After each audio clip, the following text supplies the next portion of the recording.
Chapter 1. The Scan. Harry could have pretended he'd forgotten about the appointment. The small slip of parchment had been tucked between his Transfiguration essay and his copy of the Standard Book of Spells, and he could have claimed it had fallen out, been lost, been eaten by one of the castle's more aggressive ghosts. It would have been easy to lie, but Madame Pomfrey had been kind to him during his first week, when he'd shown up with a splitting headache that felt like someone was driving nails through his skull. She'd given him a potion that tasted like peppermint and hadn't asked too many questions about why an 11-year-old boy looked like he hadn't slept properly in years. So, when the note arrived requiring all first years to report for mandatory medical examinations, Harry had dutifully marked it in his mind and trudged up to the hospital wing at the appointed time. The late afternoon light filtered through the tall windows, casting long rectangles of gold across the pristine white floors. Harry knocked on the doorframe, though the door stood open. "Mr. Potter," Madame Pomfrey called from somewhere beyond the first row of beds. "Right on time. Come in. Come in." She emerged from what appeared to be a supply closet, her arms laden with bottles that clinked softly against each other as she walked. Harry had expected her to look busy and distracted, the way adults usually looked when dealing with him. But instead, she focused on him with the kind of attention that made him want to squirm. "How have you been settling in?" she asked, setting the bottles down on a nearby table with practiced precision. "Any injuries from flying lessons? Nausea from the moving staircases? Some children find the transition quite overwhelming." "I'm fine," Harry said, automatically, because that was what he always said. The words came out before he could think about whether they were true. Madame Pomfrey's grey eyes studied his face for a long moment. Well, we'll see about that. Take a seat on the bed there. Yes, the one by the window. This won't take long." Harry perched on the edge of the indicated bed, his feet dangling above the floor. The mattress was firmer than his bed in Gryffindor Tower, and considerably more comfortable than anything he'd ever slept on at Privet Drive. He watched as Madame Pomfrey arranged several items on the table. Bottles filled with liquids that seemed to shift color in the light, a few instruments that looked like they belonged in a Muggle doctor's office, but somehow felt more alive, and a large crystal that pulsed with a faint blue glow. "Now then," she said, rolling up her sleeves, "this is just a standard examination. All first years receive one within their first month. It helps me establish a baseline for your magical signature and general health." She picked up what looked like a wooden wand, though it was shorter and thicker than the ones used for spells. "This may feel a bit odd, but it won't hurt." She touched the tip of the instrument to Harry's forehead, and immediately warmth spread through his skull. It wasn't unpleasant, more like sinking into a hot bath after being cold for a very long time. Harry found himself relaxing despite his usual wariness around adults with authority over him. "Interesting," Madame Pomfrey murmured. The blue crystal on the table had begun to glow more brightly, and Harry could see patterns of light moving beneath its surface, like tiny lightning storms. "Your magical signature is quite strong, which I expected, but there are some unusual fluctuations." She moved the instrument down to his chest, then to his wrists, pausing at each location as the crystal's light shifted through different shades. Harry watched her face as she worked, noting the way her eyebrows drew together in concentration, then concern, then something that looked almost like alarm.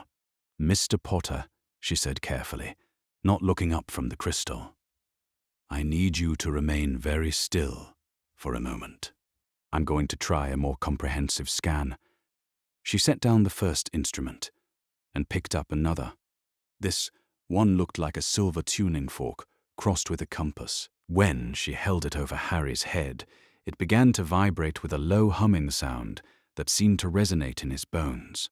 The crystal on the table erupted in brilliant light. Harry blinked, spots dancing in his vision. But Madame Pomfrey didn't seem to notice his discomfort. She was staring at the crystal with an expression of pure horror. "That can't be right," she whispered. She waved her wand over the crystal, muttered something under her breath, and tried again. The silver instrument hummed louder this time, and the light show was even more dramatic. When it faded, Madame Pomfrey had gone very pale. "Mr. Potter," she said, and her voice had taken on a strange quality, carefully controlled, the way people sounded when they were trying not to panic. "I need to ask you to lie down completely. We're going to do a full diagnostic scan." "Is something wrong?" Harry asked, though he already knew the answer from the way she was moving around the bed, checking and rechecking her instruments with sharp, efficient movements. "I'm not sure yet," she said, which was not particularly reassuring. "But I want to be thorough. Some of these readings," she trailed off, shaking her head. Harry lay back against the pillows and tried not to think about all the ways this could go badly. In his experience, when adults started acting strange around him, it usually ended with him being blamed for something he didn't understand. But Madame Pomfrey didn't seem angry, exactly. She seemed frightened. She arranged several crystals around the bed, each one pulsing with a different color, and began moving her wands in complex patterns above his body. The humming sound grew louder, joined by chimes and what sounded like distant music. Harry felt the warmth spreading through his entire body now, reaching into places he hadn't realized were cold. Then Madame Pomfrey stopped moving. She stood frozen above him, her wand still pointed at his chest, staring at something Harry couldn't see. The color had drained from her face completely. 47, she breathed. 47 what? Harry asked. She didn't answer. Instead, she moved to the door of the hospital wing and, without a word, drew her wand and began casting spells at the doorframe. Harry watched as a shimmering barrier appeared across the entrance. Then another. Then a third. The air itself seemed to thicken. "Madame Pomfrey?" Harry's voice came out smaller than he intended. She turned back to him, and Harry was startled to see tears in her eyes. "Mr. Potter," she said, "I need you to understand that you are safe here. Whatever has been done to you, whoever has done it, you are safe in this room. Do you understand?" Harry's mouth had gone dry. "Done to me?" The scans show. She took a shaky breath. "Mr. Potter, there are 47 different magical influences in your bloodstream. Potions, charms, compulsions. Some of them appear to have been there for years." Harry stared at her, waiting for her to explain the mistake, to laugh and say she'd been reading the instruments wrong. But she just looked at him with those frightened, determined eyes. "Someone," she said quietly, "has been controlling your mind." Chapter 2. The Sealed Wing. Poppy Pomfrey had been Hogwarts' Mediate Witch for 23 years. She had treated students who'd been cursed by experimental spells, poisoned by malicious potions, and injured in ways that defied both magical and mundane logic. She had seen dark arts wounds that festered with malevolent magic and accidents that left children scarred in body and mind. She had learned to maintain professional composure in the face of almost anything. But she had never seen anything like what the scans had revealed about Harry Potter. She stood at the sealed door of the hospital wing, her hands trembling slightly as she reinforced the privacy wards for the third time. Each layer of protection she added made the air grow thicker, more charged with defensive magic. By the time she finished, no spell or surveillance charm would be able to penetrate these walls. No one would be able to hear what was said within. And more importantly, no one would be able to force their way inside without her explicit permission. Behind her, Harry Potter sat on the hospital bed, looking lost and frightened, in a way that made her heart ache. The boy was too thin, too pale, and now she understood why. The magical influences coursing through his system weren't just controlling his loyalty and emotions. They were likely affecting his appetite, his sleep, his very ability to care for himself properly. Madame Pomfrey. His voice was small and uncertain. What did you mean about someone controlling my mind? She turned back to him, forcing her expression into something calmer than she felt. I'm going to explain everything, Mr. Potter. But first, I need to run a few more detailed scans to understand exactly what we're dealing with. Protocol demanded that she contact the headmaster immediately. Any student found to be under magical influence should be reported to Dumbledore at once, along with the deputy headmistress and the head of house. That was the established procedure, one that had served Hogwarts well for centuries. But, as Poppy looked at the readings from her instruments, 47 distinct magical signatures, some of them keyed to Albus Dumbledore himself. Protocol seemed less like guidance and more like a trap.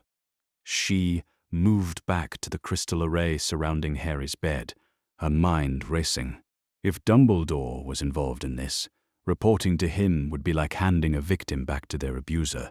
But if he wasn't involved, failing to report could be seen as a breach of her duties, serious enough to cost her position. This might feel strange again, she warned Harry as she activated a more sophisticated scanning charm. I need to identify each influence individually. The crystals flared to life, and this time, Poppy was ready for what she would see. The magical signatures resolved themselves into distinct patterns, each one corresponding to a different type of control. Loyalty potions, yes, but also subtle compulsion charms designed to influence decision-making. Memory suppressants that would make it difficult for Harry to recall specific events. Even a few behavioral modification spells that would encourage certain personality traits while discouraging others. How long? Harry asked quietly. Poppy consulted her readings, cross-referencing the magical decay rates with the intensity of each signature. Some of these appear to date back years. The oldest. Mr. Potter, I believe some of these influences were placed when you were very young, perhaps as early as age 5 or 6. She watched his face crumble and felt a surge of rage so pure it made her hands shake. Someone had been dosing this child since he was barely past toddlerhood. Someone had systematically stripped away his ability to form genuine feelings, to make authentic choices, to even understand his own mind. The loyalty potions, she continued, because he deserved to know the truth, appear to be keyed to 3 primary targets. The magical signatures match those of Albus Dumbledore, Molly Weasley, and something I can only describe as the greater good, as a concept. Mrs. Weasley? Harry's voice cracked. But she's been so kind to me. Artificially enhanced kindness, Poppy said gently. The potions would make her gestures of care feel overwhelming and important to you, while simultaneously making you feel indebted and loyal to her. It's a sophisticated form of manipulation. She began documenting everything, using her wand to create detailed magical photographs of each scan result. If this was going to become a legal matter, and she suspected it would have to, she needed irrefutable evidence. Each image captured not just the visual representation of the magical influences, but also their precise magical signatures, potency levels, and estimated duration. What about Professor Dumbledore? Harry asked. He saved me from the Dursleys. He brought me here. Poppy paused in her documentation. The boy's faith in the headmaster was heartbreaking, especially knowing that it was likely artificially enhanced. Mr. Potter, I need to tell you something that may be difficult to hear. According to these scans, The compulsion charms, encouraging your loyalty to Professor Dumbledore, are among the oldest and strongest influences in your system. She watched understanding dawn in his green eyes, those eyes that were far too old for an 11-year-old face. He's the one who did this to me. I can't say for certain without further investigation, Poppy said carefully. But the magical signatures are consistent with his particular style of spellwork. More concerning is that many of these influences appear to have been refreshed regularly, which suggests ongoing access and knowledge. Harry was quiet for a long moment, staring down at his hands. When he looked up again, there was something different in his expression, a hardness that hadn't been there before. What happened now? That was the question that had been eating at Poppy since the moment she'd seen the first scan results. Standard protocol would demand immediate notification of the headmaster and the relevant authorities. But if the headmaster was complicit in this violation, standard protocol would effectively silence the victim and protect the perpetrator. Now, she said, moving to her private office alcove and retrieving a locked cabinet, I document everything. Every signature, every estimated timeline, every possible source. I create a record that cannot be altered or destroyed. She pulled out a special crystal designed for preserving evidence in cases involving dark arts or magical abuse. The Ministry had provided them to all Hogwarts staff after the war, recognizing that the school might need to handle sensitive cases that required official investigation. You're not going to tell Professor Dumbledore? Harry asked. Not immediately, Poppy said, beginning the process of transferring all her scan data to the evidence crystal. My first duty is to my patient's well-being. Given what these scans suggest, telling Professor Dumbledore about our discoveries before we've secured additional protection for you would be inadvisable. The evidence crystal glowed as it absorbed each piece of data, creating an unbreachable record of everything they'd discovered. Once activated, the crystal could only be opened by authorized Ministry officials or members of the Wizengamot. Even Dumbledore, for all his power, could not tamper with it. Are you going to get in trouble? Harry asked, and there was something in his voice that suggested he was used to adults suffering consequences for helping him. Possibly, Poppy admitted, but Mr. Potter, I have been a media witch for over 2 decades. I have seen what happens when children are failed by the adults who should protect them. I will not be responsible for failing you. She sealed the evidence crystal and placed it in a warded compartment that would alert the Ministry if anyone attempted to access it without proper authorization. Then, she activated a communication charm she had hoped never to use, a direct line to the Department for Magical Accidents and Catastrophes, which handled cases of magical abuse against minors. What are you doing now? Harry asked, as golden sparks shot from her wand and disappeared through the sealed windows. Calling for help, Poppy said, the right kind of help. As if summoned by her words, the privacy wards around the hospital wing began to pulse with a faint warning light. Someone was trying to enter. Poppy. Albus Dumbledore's voice came through the magical barriers, muffled but recognizable. My dear, the wards indicate some manner of medical emergency. Is everything quite all right? Poppy looked at Harry, who had gone very pale, and made her choice. Everything is under control, Headmaster, she called back. I'm conducting a complex diagnostic procedure that requires absolute magical isolation. I'll contact you when it's complete. I see. There was a long pause. Perhaps I might offer my assistance. I have some experience with unusual medical conditions. Thank you, but that won't be necessary. The procedure is nearly finished. Another pause, longer this time. Poppy could feel him testing the strength of her wards, probing for weaknesses with the kind of casual, magical pressure that would have overwhelmed most protections. Her wards held, "Very well," he said finally. "Do let me know if you require anything." His magical presence withdrew, but Poppy suspected he hadn't gone far. She turned back to Harry, who was staring at the door with an expression of dawning terror. "He knows, doesn't he?" Harry whispered. "He knows that you know, which means we need help to arrive very quickly indeed." Chapter 3. The Dosing Schedule. Harry had always known there were things wrong with his memory. Gaps where other children had stories. Blank spaces where he should have had clear recollections of his early years. With the Dursleys, he'd assumed it was normal. But everyone forgot most of their childhood. That the vague impressions and half-formed images were all anyone could reasonably expect from their earliest years. He'd been wrong about that too. "The memory suppression potions," Madame Pomfrey said quietly, consulting a detailed chart she'd created from her scans, "appear to have been administered regularly from approximately age 4 to age 9.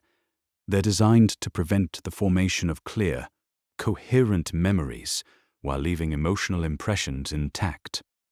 She showed him the readings on one of her crystals, pointing to wavelengths of magic that meant nothing to him but seemed to disturb her greatly. You would remember feeling frightened, or hurt, or lonely, but you wouldn't be able to recall specific incidents clearly enough to tell anyone about them. It's a sophisticated form of magical silencing. Harry stared at the swirling patterns in the crystal, trying to make sense of what she was telling him. "Someone didn't want me to remember things from when I was little. Someone wanted to ensure you couldn't provide coherent testimony about your treatment," she corrected grimly. "The potions would have made it impossible for you to give specific details about neglect or abuse, even if someone had asked you directly." The hospital wing felt too small suddenly, the walls pressing in around him. Harry wrapped his arms around himself, trying to process this new violation. It wasn't enough that someone had controlled his feelings and his choices. They'd stolen his memories too. "What about the other potions?" he asked, though he wasn't sure he wanted to know.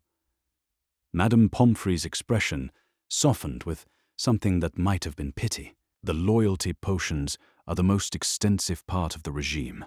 They've been maintained consistently for years, refreshed every few months to maintain their potency." She waved her wand, and the air above her crystal array shimmered into a complex diagram. Lines of different colors connected various nodes, creating what looked like a spider's web of magical influence. "The largest concentration," she said, indicating a cluster of deep blue lines, "is keyed to Albus Dumbledore. These potions would make you feel profound gratitude, trust, and loyalty toward him. Any criticism of his decisions or actions would feel wrong, even treasonous. You would be inclined to excuse his mistakes and defend his choices even when they harmed you." Harry thought about the surge of warmth he'd felt when Dumbledore had spoken to him after the sorting ceremony. The way the old wizard's words had seemed to settle something restless and anxious in his chest. The immediate, unquestioning trust he'd felt despite having just met the man. "Mrs. Weasley," Madame Pomfrey continued, pointing to a smaller but still significant cluster of red lines, "appears to be the secondary target. The potions would enhance any positive feelings you had toward her, while making you feel a deep need to earn her approval and acceptance. Maternal deprivation makes these particular formulations extremely effective." Con. The memory of Mrs. Weasley's hug at King's Cross Station rose in Harry's mind. How overwhelmingly wonderful it had felt. How it had seemed to fill some desperate hollow inside him he hadn't even realized was there. How he'd felt instantly, powerfully attached to her and her entire family. "Ron," Harry said suddenly, his voice barely above a whisper. "There are compulsion charms," Madame Pomfrey confirmed, "designed to encourage specific friendships and social bonds. They're subtle. They wouldn't create feelings from nothing. but they would amplify any natural compatibility you felt with certain people, while dampening your interest in others. Harry's stomach clenched. So my friendship with Ron isn't real. The foundation might be genuine, she said carefully. The compulsions work best when there's some natural affinity to build upon, but your feelings would be artificially intensified, and your ability to notice any incompatibilities or reasons for concern would be suppressed. She pointed to another section of the diagram. There are also charms designed to influence your house placement.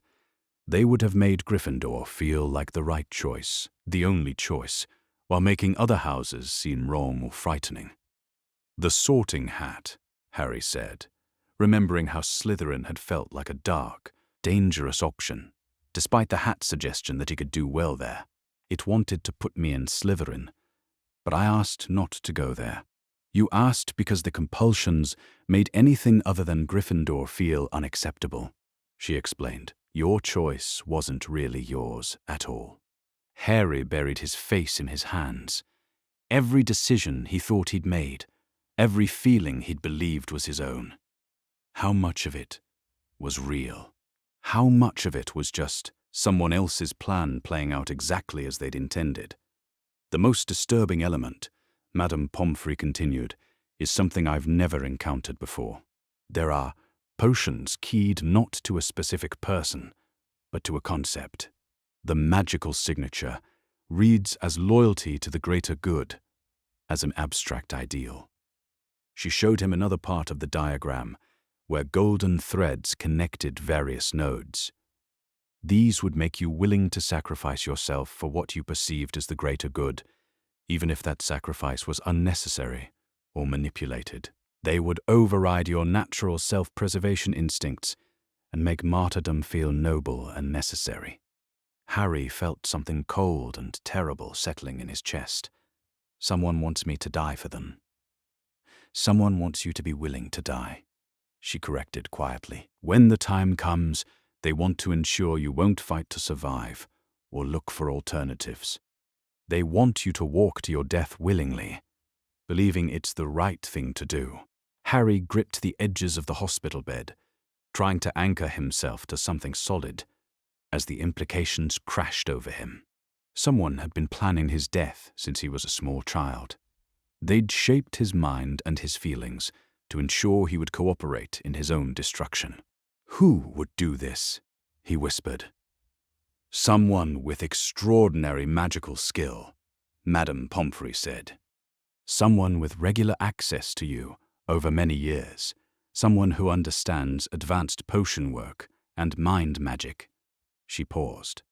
And someone who believes they have the right to make these decisions for you. Harry thought about Dumbledore's twinkling eyes, his gentle voice, his reputation as the leader of the light, the man who had saved him from Voldemort, who had given him a place at Hogwarts, who was supposed to be protecting him. How long? He asked. The oldest influences date back to approximately age 4, she said. The most recent refreshments appear to have been applied within the last month. Someone had dosed him with fresh potions recently, possibly even since his arrival at Hogwarts. Someone was actively maintaining their control over him. I don't know who I am, Harry said, and his voice cracked on the words. If my feelings aren't mine, if my choices aren't mine, if even my memories aren't mine, what's left? Madame Pomfrey moved closer, her expression gentle but determined. What's left is the part of you that's asking those questions, the part of you that's horrified by what's been done, the part of you that wants to know the truth, even when it hurts. She sat down on the edge of the bed, careful not to crowd him. Mr. Potter, I've seen many forms of magical influence over the years. What I've never seen is someone fighting their way clear of it through sheer force of will. But that's what you're doing right now. I don't feel like I'm fighting anything, Harry said miserably. I feel like I'm falling apart. Sometimes, she said quietly, falling apart is the first step toward putting yourself back together properly. The person you were before was built on lies and manipulation.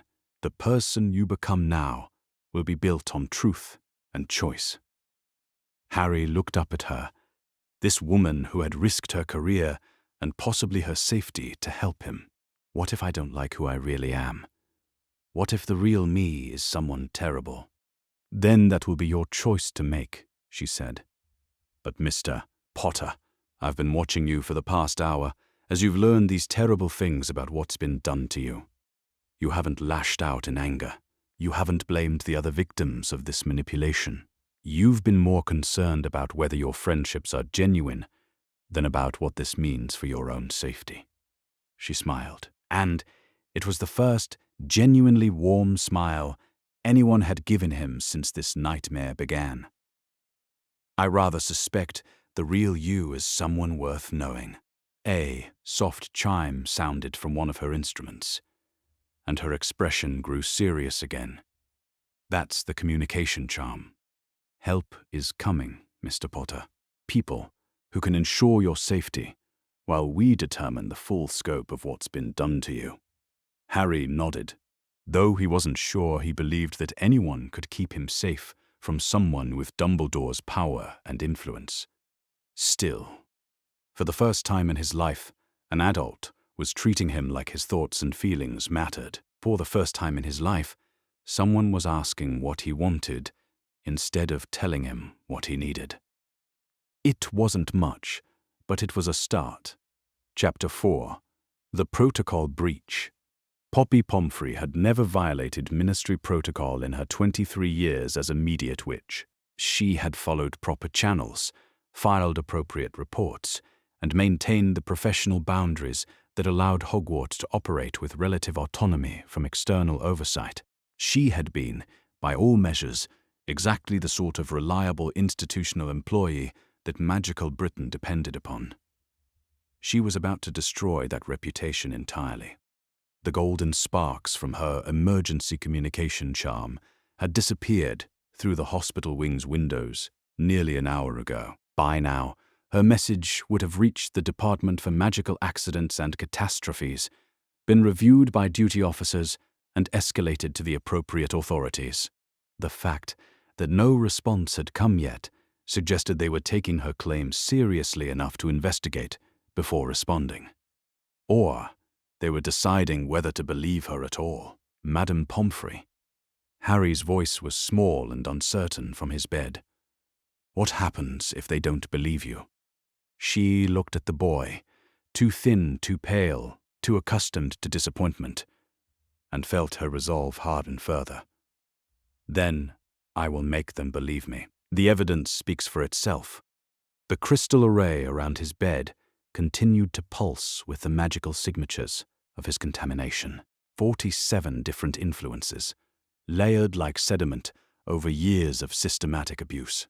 No one with proper training could look at these readings and dismiss them as a mistake or a misunderstanding. A sharp crack echoed through the hospital wing as someone apparated directly past her wards. Poppy spun around, her wand already in her hand, but the figure materializing near the door wore the distinctive burgundy robes of the Department of Magical Law Enforcement. The woman who stepped forward was tall, stern-faced, with steel-grey hair, and the kind of bearing that suggested she was accustomed to being taken seriously. Madame Pomfrey? The woman's voice was crisp and professional. I'm Amelia Bones, Director of the Department of Magical Law Enforcement. I received your emergency communication regarding suspected magical abuse of a minor. Relief flooded through Poppy so powerfully that she had to grip the edge of a nearby table to steady herself. Director Bones, thank you for coming so quickly. Your message indicated that the victim was currently under active magical influence and that the suspected perpetrator held a position of authority over both victim and witness, Amelia said, her eyes already scanning the hospital wing's enhanced security measures. Those circumstances warrant immediate intervention. She gestured, and 3 more figures apparated into the room. 2 aurors in their deep blue robes, and a woman wearing the lime green uniform of a certified magical medical examiner. I've brought a specialized team. We'll need to verify your findings independently and secure the victim before proceeding with a formal investigation. Poppy nodded, though part of her felt oddly reluctant to hand over control of the situation. Harry had been under her protection for the past few hours, and she'd grown fiercely protective of him. The victim is Harry Potter. The readings I've obtained indicate extensive magical manipulation dating back to early childhood. Amelia's expression sharpened. Harry Potter, the boy who lived. The same. Poppy gestured toward Harry, who was watching the proceedings with wide, frightened eyes. Mr. Potter, this is Director Bones of the DMLE. She's here to help ensure your safety. Harry looked between the adults uncertainly. Are you going to take me away from Hogwarts? That will depend on what our investigation reveals, Amelia said gently, her professional demeanor softening slightly. For now, we need to understand what's been done to you and ensure that you're safe from further harm. The medical examiner stepped forward, a woman with kind eyes and graying blonde hair. I'm Healer Clearwater, Mr. Potter. I specialize in cases involving magical influence and mind magic. Would you be willing to let me perform some additional scans to verify Madame Pomfrey's findings? Harry looked to Poppy, who nodded encouragingly. It's important to have multiple sources of evidence, she told him. Healer Clearwater's scans will confirm what we've already discovered. As the healer began setting up her own array of diagnostic instruments, Amelia turned her attention back to Poppy.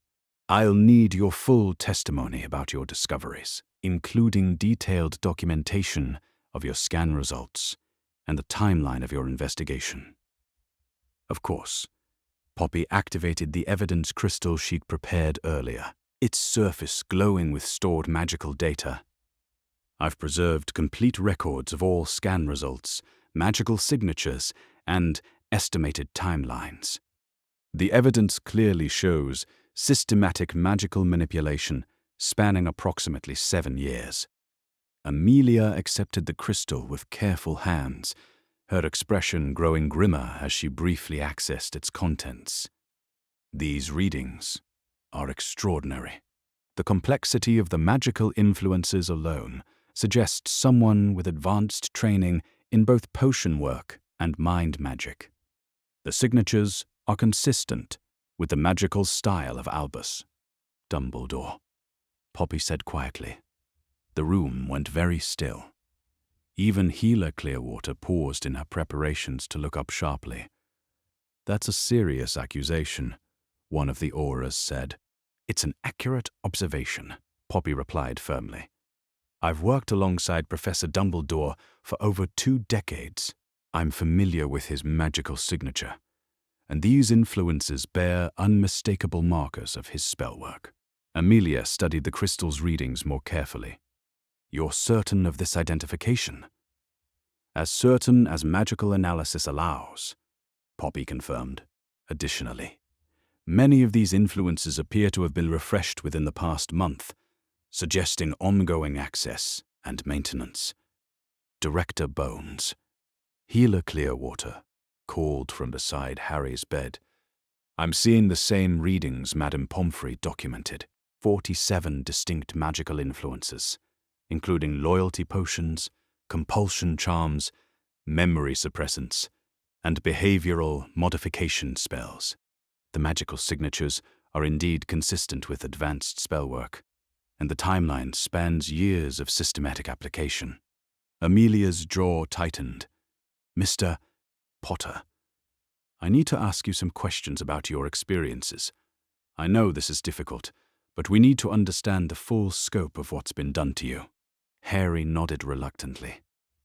Madame Pomfrey explained about the memory potions. She said they would have made it hard for me to remember things clearly enough to tell anyone about them. Yes, that's a common technique used to silence victims of abuse, Amelia said gently. But now that we understand what was done to suppress your memories, you might find that you can access those experiences more clearly. Can you tell me about your life with your relatives before coming to Hogwarts? Harry was quiet for a long moment, his brow furrowed in concentration.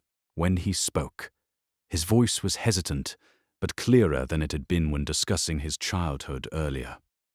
They locked me in my room for days sometimes, he said slowly.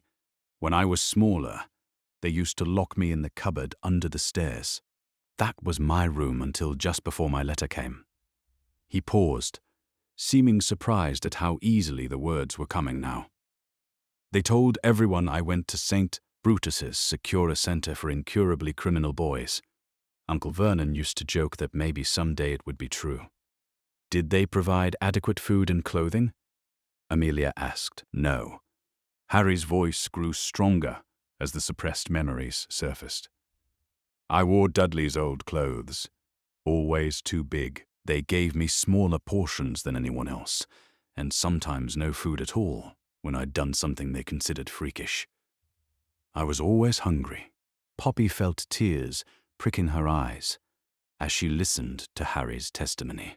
The memory suppression potions had begun to wear off as his system cleared, allowing him to access experiences that had been magically obscured for years. Did you ever try to tell anyone about your treatment? Amelia asked. Harry shook his head. I tried once. When I was 6, I told a teacher at school that my uncle hit me. But when she called the house, Aunt Petunia explained that I was a troubled child who made up stories for attention. The teacher believed her. He looked up at Amelia with confused eyes.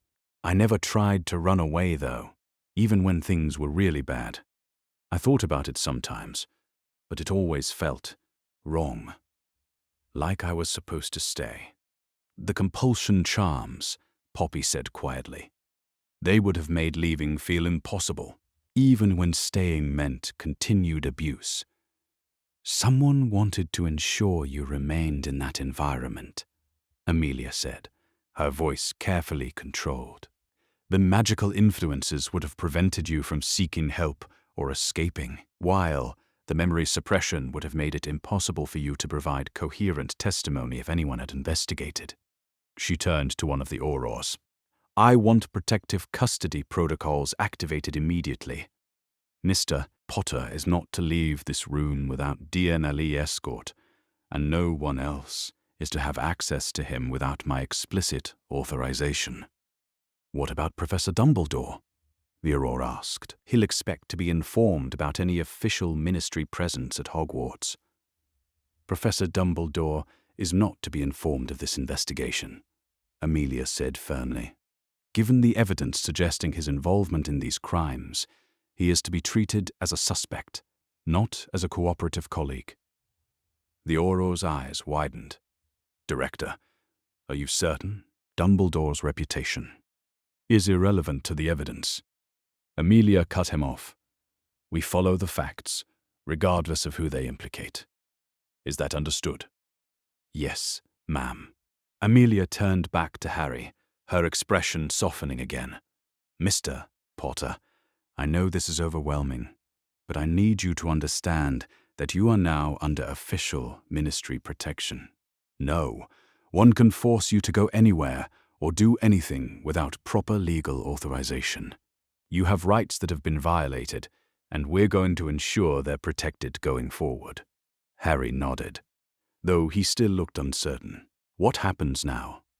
Now we gather evidence, conduct interviews, and build a case, Amelia said. This room will remain secure while we work. You'll be safe here. As if summoned by her words, a sharp knock echoed from the sealed door. Poppy recognized the distinctive magical signature pressing against her wards. Director Bones, she said quietly. I believe Professor Dumbledore has returned. The knocking came again, more insistent this time, followed by Dumbledore's voice, calling through the barriers. My dear Poppy, I'm afraid I must insist on knowing what's transpiring in the hospital wing. The magical disturbances have been quite concerning. Amelia drew herself up to her full height, her expression hard as granite. Mr. Potter, I want you to listen very carefully. You are under no obligation to speak to Professor Dumbledore. You have the right to refuse to see him, or answer his questions. Do you understand?" Harry looked at the door, then back at the adults, who had spent the afternoon treating him like his thoughts and feelings mattered. "I understand." "Good." Amelia moved toward the door, her hand resting on her wand. "Let's see what the esteemed headmaster has to say for himself." The auror investigation. Amelia Bones had seen enough magical crimes to know when she was looking at something unprecedented. In her 15 years leading the DMLE, she had investigated everything from petty hex harassment to dark arts murders, but she had never encountered magical manipulation on this scale or sophistication.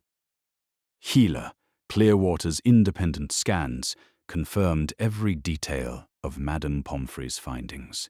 47 distinct magical influences, layered with the precision of someone who understood both advanced potion work and the subtle mechanisms of mind magic.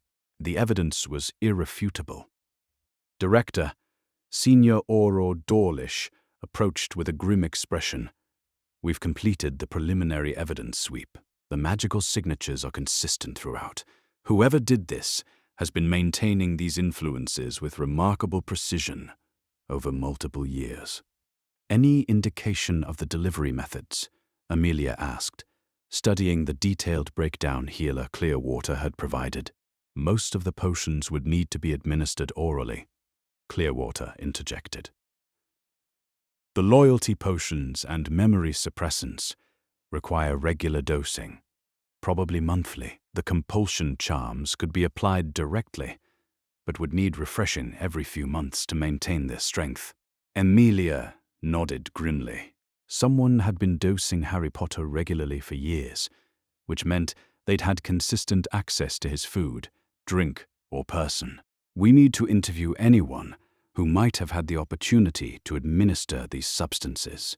The persistent knocking from outside the hospital wing had grown more insistent over the past 10 minutes. Dumbledore's voice carried clearly through the magical barriers, alternating between concerned inquiry and barely veiled demands for access. "I think it's time we spoke with the headmaster," Amelia decided. "But first, I want to ensure we have additional witnesses present." She turned to Auror Shacklebolt. "Please ask Deputy Headmistress McGonagall to join us. She should be informed of what's been discovered regarding one of her students." While Shacklebolt departed, Amelia prepared for what she suspected would be a very difficult conversation. Albus Dumbledore's reputation as the leader of the Light was legendary. His influence in magical Britain nearly absolute. Challenging him would require every piece of evidence they could muster. "Mr. Potter," she said gently, "Professor McGonagall is going to join us, and then we're going to speak with Professor Dumbledore. I want you to remember that you are under ministry protection now. You don't have to answer any questions you don't want to, and you have the right to ask for privacy if you need it." Harry nodded, though he still looked pale and frightened. The knowledge that his entire life had been shaped by magical manipulation was clearly weighing heavily on him. A sharp crack announced McGonagall's arrival as she apparated directly past the wards, guided by Shacklebolt. The deputy headmistress looked stern and businesslike until her eyes fell on the array of magical detection equipment surrounding Harry's bed. "Good heavens," she breathed. Auror Shacklebolt mentioned a serious medical situation, but she trailed off as she took in the full scene. The DMLE team, the evidence crystals, and Harry, looking small and lost in the middle of it all. "Professor McGonagall," Amelia said formally. "I'm Director Bones of the Department of Magical Law Enforcement. We're investigating evidence of extensive magical abuse perpetrated against Mr. Potter." McGonagall's face went very pale. "Magical abuse? At Hogwarts?" "The abuse appears to predate his arrival at Hogwarts," Amelia clarified. "But evidence suggests It has continued since his enrollment. We've documented 47 distinct magical influences, including loyalty potions, compulsion charms, and memory suppressants, some dating back to when Mr. Potter was approximately 4 years old. That's impossible, McGonagall said faintly. Who would do such a thing to a child? The magical signatures are consistent with Professor Dumbledore's spell work, Healer Clearwater said quietly. McGonagall staggered slightly, reaching for a nearby chair. Albus? No, Albus would never. The evidence is quite clear, Amelia said, not unkindly. I understand this is shocking, but we need to follow where the investigation leads us. McGonagall looked at Harry with horrified eyes. Mr. Potter, is this true? Has someone been controlling your mind? Harry nodded reluctantly. Madame Pomfrey found it in my blood. Potions to make me loyal to certain people, to make me forget things, to influence my choices. His voice grew smaller. My feelings for people, my decision to be in Gryffindor, even why I never tried to run away from the Dursleys. None of it was really mine. Oh, my dear boy. The knocking outside had stopped, replaced by the sound of powerful magic testing the strength of Pomfrey's wards. The barriers held, but Amelia could feel the pressure building. I think we need to address Professor Dumbledore before he tries something more direct, she said. Professor McGonagall, I need you to understand that this is now an official DMLE investigation. Professor Dumbledore is currently considered a suspect. I understand, McGonagall said weakly. Amelia moved the sealed door and carefully modified the wards to allow communication while maintaining security. Professor Dumbledore, this is Director Amelia Bones of the Department of Magical Law Enforcement. I need to speak with you regarding an ongoing investigation. There was a moment of silence before Dumbledore's familiar voice responded, though it carried an edge Amelia had never heard before. Director Bones, I must say, this is quite irregular. The hospital wing has been sealed for hours, and I've been unable to check on the welfare of my students. Professor, I need you to step back from the door. I'm going to lower the wards temporarily to allow conversation. Of course, my dear Director. Amelia carefully dropped the first layer of protection, keeping the more substantial barriers in place. Dumbledore stood in the corridor beyond, his typically twinkling eyes sharp and assessing as they took in the DMLE presence. This is quite the gathering, he said mildly. I hope young Harry hasn't suffered some serious injury. Professor Dumbledore, we're investigating evidence of magical manipulation perpetrated against Harry Potter. I need to ask you some questions about your relationship with the student and your knowledge of his medical care. Something shifted in Dumbledore's expression, a hardening around his eyes despite his maintained smile. I'm afraid I don't understand, Director. What sort of magical manipulation? Systematic dosing with loyalty potions, compulsion charms, and memory suppressants, spanning approximately 7 years, Amelia said bluntly. The magical signatures are consistent with your spell work.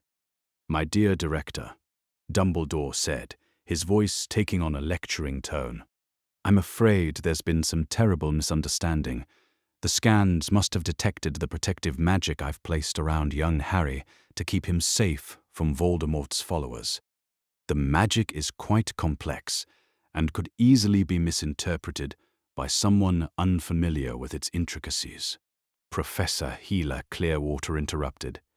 I'm a certified magical medical examiner with specialized training in detecting magical influence.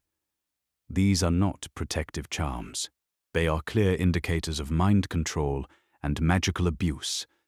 Dumbledore's eyes moved to McGonagall, who was standing near Harry's bed, looking deeply shaken.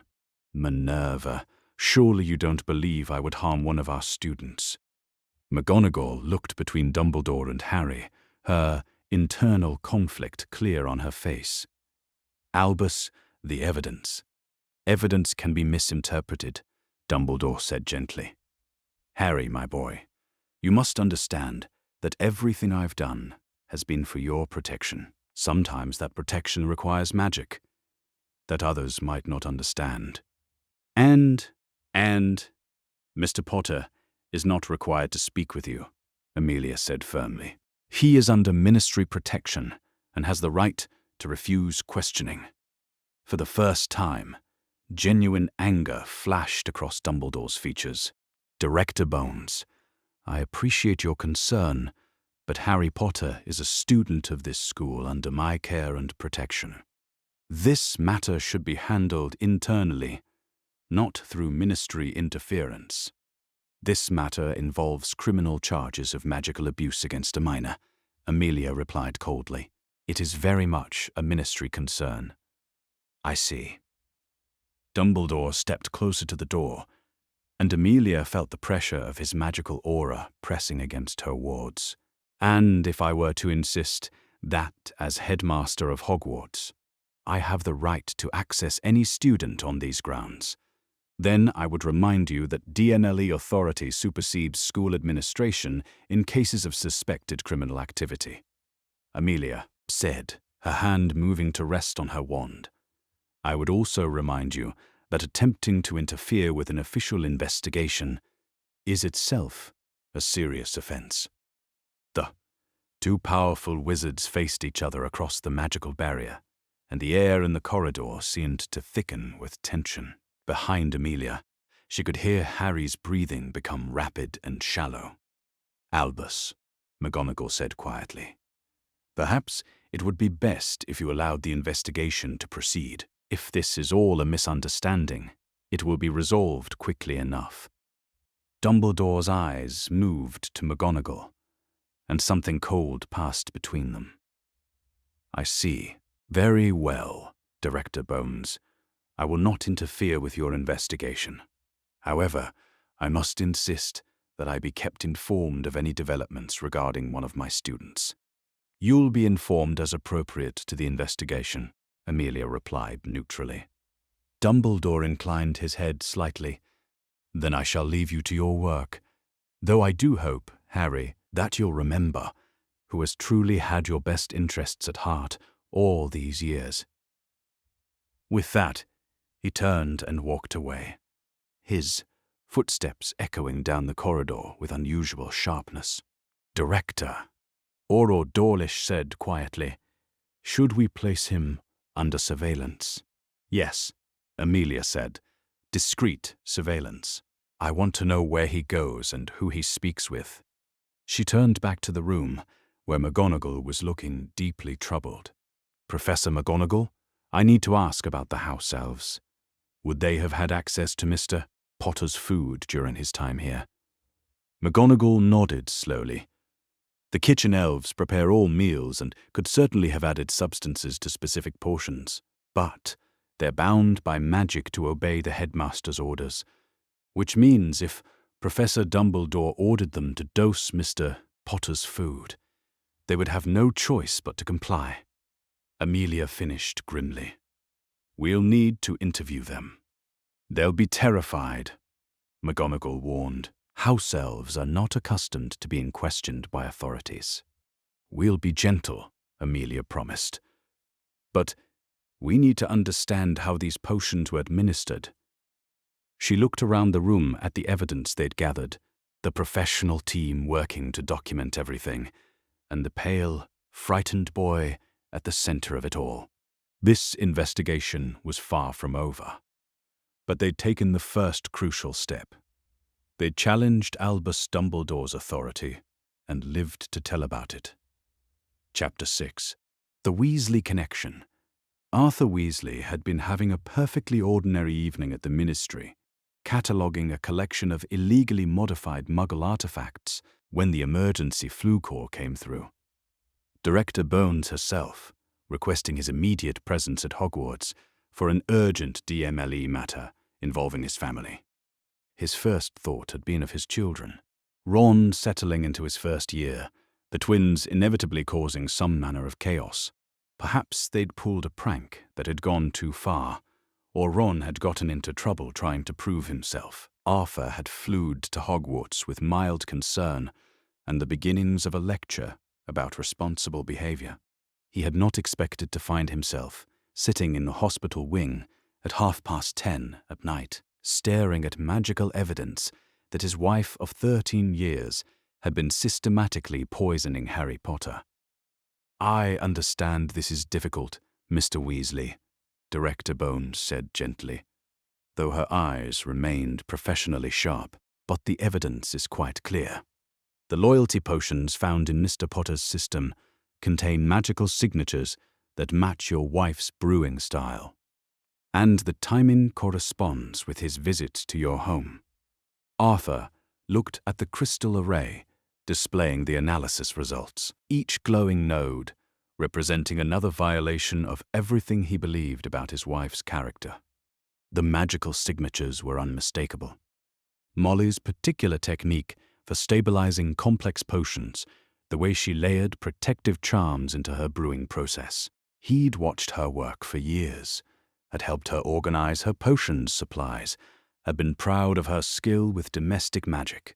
"This has to be a mistake," he said, though his voice lacked conviction. "Molly would never. She loves children. She's devoted to protecting them." "Weasley," Healer Clearwater said carefully. "The potions we've identified are extremely sophisticated.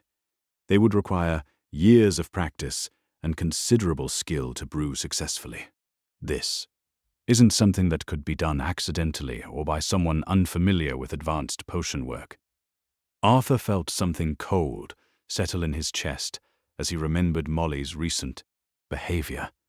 How excited she'd been about Harry Potter coming to King's Cross, how she'd insisted on making extra food when she'd heard Ron was befriending the famous boy, how she'd started brewing more complex potions recently, claiming she wanted to improve her skills for the family's benefit. "The timing analysis," Director Bones continued, consulting her notes, "shows that the most recent loyalty potion dosing occurred within the past month. Mr. Potter's last contact with your family was at King's Cross Station on September 1st. "The sandwiches," Arthur whispered, remembering how Molly had pressed a packed lunch on Harry, insisting he needed proper food for the journey. How she'd seemed almost frantic about ensuring he ate everything she'd prepared. "We'll need to question Mrs. Weasley," Bones said. "And, I'm afraid, given the evidence, we'll need to ensure the safety of your children while we investigate whether they've been exposed to similar manipulation." The bottom dropped out of Arthur's world. "My children? You think Molly would hurt our own children? We have no evidence to suggest that," Bones said quickly. "But we need to verify their safety. This level of magical manipulation suggests someone comfortable with controlling other people's minds and emotions. We can't rule out the possibility that family members might have been influenced as well." A soft knock interrupted them, and Professor McGonagall entered with 3 familiar figures trailing behind her. Ron looked confused and frightened, his eyes darting between his father and the assembled DMLE team. Fred and George flanked him, their usual mischievous expressions replaced by wariness. "Dad?" Ron's voice was small and uncertain. "Professor McGonagall said you wanted to see us urgently. Is everything all right?" Arthur looked at his youngest son's trusting face and felt his heart break. How was he supposed to explain that their mother, the woman who had sung them to sleep, who had patched their scraped knees, who had made them feel safe and loved, had been systematically abusing another child? "Boys," he said carefully, "I need you to listen to me very carefully. There's been a serious situation discovered involving your mother and Harry Potter." "Harry?" Ron looked around the hospital wing, noticing for the first time that Harry was there, pale and quiet in his hospital bed. "What's wrong with Harry? Is he hurt?" "Ron," Director Bones said gently. "We've discovered evidence that your mother has been giving Harry magical potions without his knowledge or consent. Potions designed to control his thoughts and feelings." Ron stared at her as if she'd spoken in a foreign language. "That's impossible. Mum would never hurt anyone." Fred and George exchanged a look that Arthur recognized.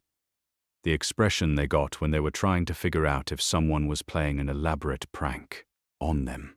"Director," George said carefully, "are you saying our mum is some kind of criminal?" "We're saying that the evidence indicates she has been participating in a conspiracy to magically manipulate Harry Potter," Bones replied. "We understand this is shocking, but we need to investigate the full scope of her involvement." "But why?" Ron's voice cracked. "Why would Mum want to hurt Harry? She likes him. She was excited when I told her we were friends."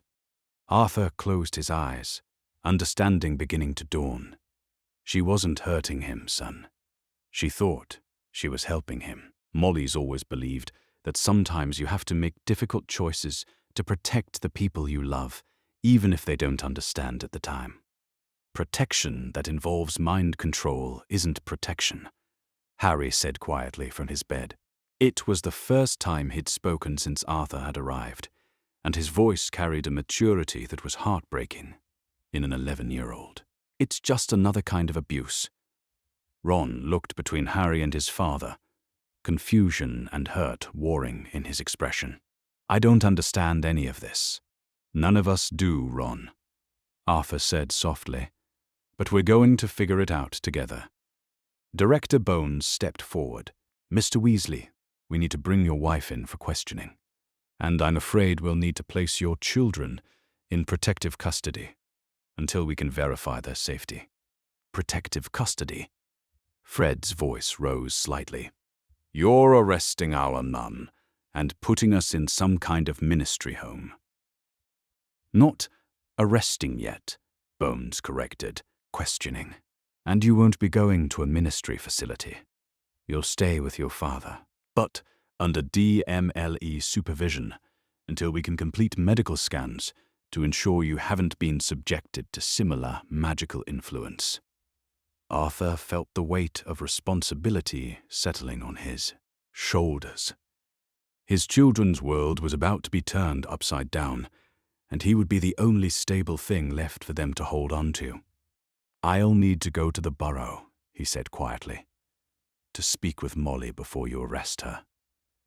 "Mr. Weasley," Bones said carefully, "she's going to be questioned under Veritae Serum. If you warn her ahead of time—" "I'm not going to warn her," Arthur interrupted, his voice carrying a firmness that surprised even him. "I'm going to ask her to tell me the truth herself. She owes me that much. She owes our children that much." Bones studied his face for a long moment, then nodded. "Very well, but you'll be accompanied by aurors, and if she refuses to cooperate voluntarily, we'll proceed with formal arrest procedures." An hour later, Arthur stood in his own kitchen, watching his wife of 13 years prepare evening tea with the same domestic grace she'd shown every night of their marriage. Molly looked up as he entered, her face brightening with the warm smile he'd fallen in love with as a teenager. "Arthur, dear, you're home late. How was—" She stopped as she noticed the two aurors flanking him, her expression shifting to confusion and then growing alarm. "What's going on?" "Molly," Arthur said, his voice steady despite the chaos in his heart. "I need you to tell me about the potions you've been brewing for Harry Potter." Her face went very pale, and her hand stilled on the teapot she'd been holding. For a long moment, the only sound in the kitchen was the gentle bubbling of something simmering on the stove. "I don't know what you mean," she said finally. "Molly." Arthur moved closer, his eyes searching her face for some sign of the woman he thought he knew. They found 47 different magical influences in that boy's bloodstream. Loyalty potions, compulsion charms, memory suppressants. The magical signatures match your brewing style. Molly set down the teapot with hands that shook slightly. Arthur, you have to understand. Make me understand, he said quietly. Make me understand how the woman I married could drug a child. I wasn't drugging him. Molly's voice rose, some of her usual fire returning. I was protecting him. Do you have any idea what that boy is going to have to face? What he's going to have to sacrifice for all of us? So you decided to take away his choice in the matter. Sometimes children don't know what's good for them. Molly snapped. Sometimes adults have to make the hard decisions, even when the children don't understand. Harry Potter isn't just any child, Arthur. He's the boy who lived. He has responsibilities, duties. He's 11 years old. He's our savior, Molly said fiercely. And if making sure he loves us enough to fight for us, if making sure he's loyal to the right people, if making sure he won't run away when things get difficult, if that's what it takes to keep him alive and fighting, then yes, I did what I had to do. Arthur stared at his wife, this stranger wearing Molly's face, and felt something fundamental break inside him. Mrs. Weasley, one of the aurors said formally, you're under arrest for magical abuse of a minor, conspiracy to commit magical assault, and violation of wizarding consent laws. You have the right to remain silent, though you will be questioned under veritaserum during formal proceedings. As they led Molly away, she looked back at Arthur with eyes that were both defiant and pleading. I was protecting him, Arthur. I was protecting all of us. Someday you'll understand that everything I did was out of love. Arthur stood alone in his kitchen, surrounded by the remnants of a life he'd thought was built on honesty and kindness, and wondered if he would ever understand anything again. Chapter 7. The Dursley Testimony. Vernon Dursley had always prided himself on being a perfectly ordinary man living a perfectly ordinary life. He sold drill bits, he mowed his lawn on Saturdays, and he maintained the kind of respectability that came with keeping unpleasant truths buried where decent people didn't have to think about them. So, when 3 people in robes appeared in his sitting room at 7:30 on Tuesday morning, Vernon's first impulse was to pretend it wasn't happening. Mr. Dursley, the tall woman with stern grey eyes said, showing him some kind of badge that seemed to shimmer with its own light. I'm Director Amelia Bones of the Department of Magical Law Enforcement. We need to speak with you regarding your treatment of Harry Potter. Vernon's carefully constructed world of denial crumbled like a house of cards. I don't know what you're talking about, he said automatically, though his voice lacked conviction. Beside him, Petunia had gone very pale, her hands clutching her teacup so tightly her knuckles showed white. Mr. Dursley, another of the robed figures said, a younger man with kind eyes and a patient expression. We're investigating systematic magical abuse perpetrated against your nephew. We have evidence that suggests you and your family were involved. But we also believe you may have been manipulated into your actions. Manipulated? Vernon laughed, though it sounded forced, even to his own ears. Nobody manipulates me. I make my own decisions. Quote, when was the last time you received payment for Harry's care? Director Bones asked suddenly. Vernon felt his face flush. I don't know what. The monthly payments, Mr. Dursley.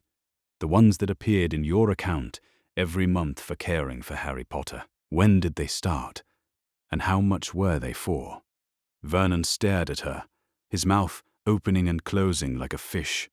How could she possibly know about the payments? They'd never told anyone, had barely acknowledged them to themselves. I think, Petunia said quietly, we should tell them the truth, Vernon. Petunia. No. His wife set down her teacup with a sharp clink. I'm tired, Vernon. I'm tired of pretending. Tired of being angry all the time. Tired of feeling like there's something wrong with us for hating a child." She looked up at Director Bones with eyes that held years of suppressed exhaustion. "You said we might have been manipulated. What did you mean?"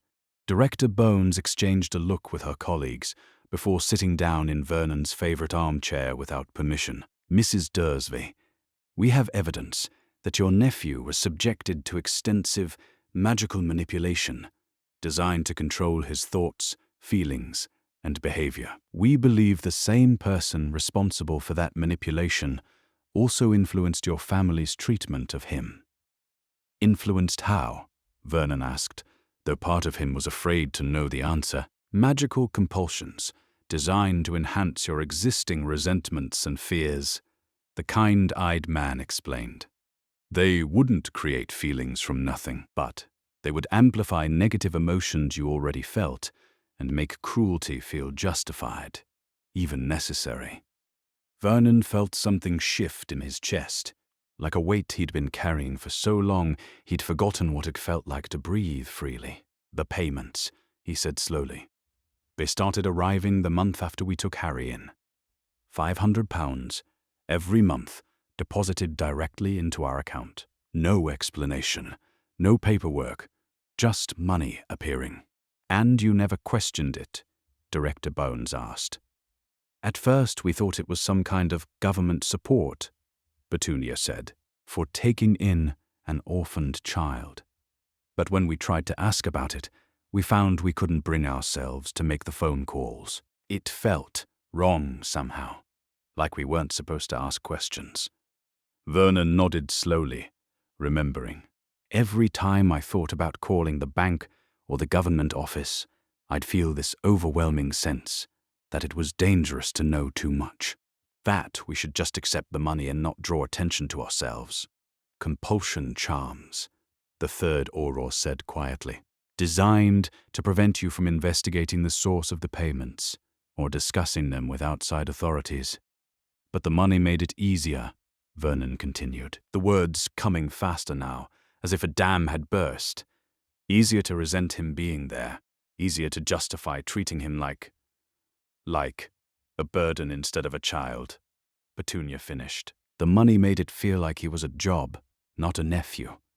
Something we were being paid to house, not a little boy who needed love." Director Bones leaned forward. "Tell me about his treatment. Everything. We need to understand the full scope of what happened." Vernon looked at his hands, shame and relief warring in his chest. "We made him do all the chores. Cooking, cleaning, gardening. Work that was too advanced for a child his age. We told ourselves it built character, but really we wanted him to earn his keep." "The cupboard," Petunia said quietly. "We made him sleep in the cupboard under the stairs until just before his Hogwarts letter came. 10 years in a space barely big enough for storage. We told people he went to a school for troubled children," Vernon continued. "Saint Brutuses. It kept the neighbors from asking too many questions about why they never saw him playing outside or having friends over." "Did you withhold food?" Director Bones asked. Vernon's face burned with shame. "When he did something unusual, freakish things. Magic, I suppose. We'd lock him in his room for days sometimes, only giving him bread and water. We told ourselves we were protecting Dudley, protecting the family from his abnormality." "And this felt normal to you at the time?" the kind-eyed auror asked. "These punishments didn't seem excessive. They felt justified," Petunia said wonderingly. "Every time I started to feel guilty, there would be this voice in my head reminding me of all the reasons Harry was dangerous. All the ways he might hurt Dudley or expose our family to magical attention. The anger felt so righteous." Vernon nodded. "I've always disliked anything abnormal, anything that didn't fit into proper society. But with Harry, it felt like more than dislike. It felt like duty, like I was protecting the world from something dangerous by keeping him controlled and contained. And now, Director Bones asked, how do these actions feel to you now? Vernon was quiet for a long moment, examining the memories with a clarity he hadn't experienced in years. Like someone else's decisions, he said finally. I can remember making them, remember the thoughts that led to them, but they don't feel mine anymore. Does that make sense? Perfect sense, the auror said. Compulsion charms work by enhancing existing impulses while dampening moral resistance. You would remember choosing your actions, but the magical influence would have made cruelty feel reasonable and kindness feel dangerous. We hurt him, Petunia said, tears beginning to run down her cheeks. We systematically abused a child for 10 years, and we convinced ourselves it was justified. You were magically compelled, Director Bones said gently. But that doesn't erase the harm that was done. Harry Potter suffered genuine abuse at your hands, regardless of the magical influences involved. Vernon felt something break inside him. Not the sharp crack of sudden trauma, but the slow dissolution of years of accumulated lies. What happens now? Are we going to prison? That will depend on several factors, Director Bones said. Your cooperation with this investigation, your willingness to provide testimony against the person responsible for the compulsions, and your commitment to making amends for the harm you've caused. She pulled out what looked like a small crystal bottle filled with clear liquid. I'm going to ask you to submit to questioning under Veritas Serum. It's a truth serum that will ensure your testimony is accurate and complete. Are you willing to cooperate? Vernon looked at Petunia, who nodded slowly. We need to know the truth, she said. All of it. I need to understand what was ours and what was done to us. Yes, Vernon said. I'll take your truth serum. I want to tell you everything. An hour later, Vernon sat in his kitchen, feeling more clear-headed than he had in over a decade. The Veritas Serum had worn off, leaving behind memories that seemed newly sharp and honest. Under its influence, he had described every incident of abuse, every withheld meal, every cruel punishment. He had also described the magical compulsions, the way certain thoughts had felt forbidden, the way cruelty had felt righteous, the way the monthly payments had seemed natural and unquestionable. The person responsible for the compulsions, Director Bones said, reviewing her notes. Did they ever visit your home directly? An old man with a long white beard. He called himself Professor Dumbledore. He would sit in this kitchen and drink tea with Petunia, talking about Harry's welfare and the importance of keeping him humble and controlled. And after these visits, the compulsions always felt stronger, Petunia said. The anger would be more intense, the justifications clearer. We'd go back to treating Harry worse than before, and it would feel like the most natural thing in the world. Director Bones closed her notebook with a sharp snap. Mr. and Mrs. Dursley, your testimony has been invaluable. The evidence you've provided will be crucial in prosecuting the individuals responsible for this conspiracy. What about Harry? Vernon asked. How is he? He's safe, Director Bones said. He's receiving proper medical care and psychological support. But, Mr. Dursley, it will take a very long time for him to heal from what was done to him in this house. Vernon nodded, accepting the weight of that truth. If there's anything we can do to help him, anything at all, the best thing you can do is continue cooperating with our investigation, she said.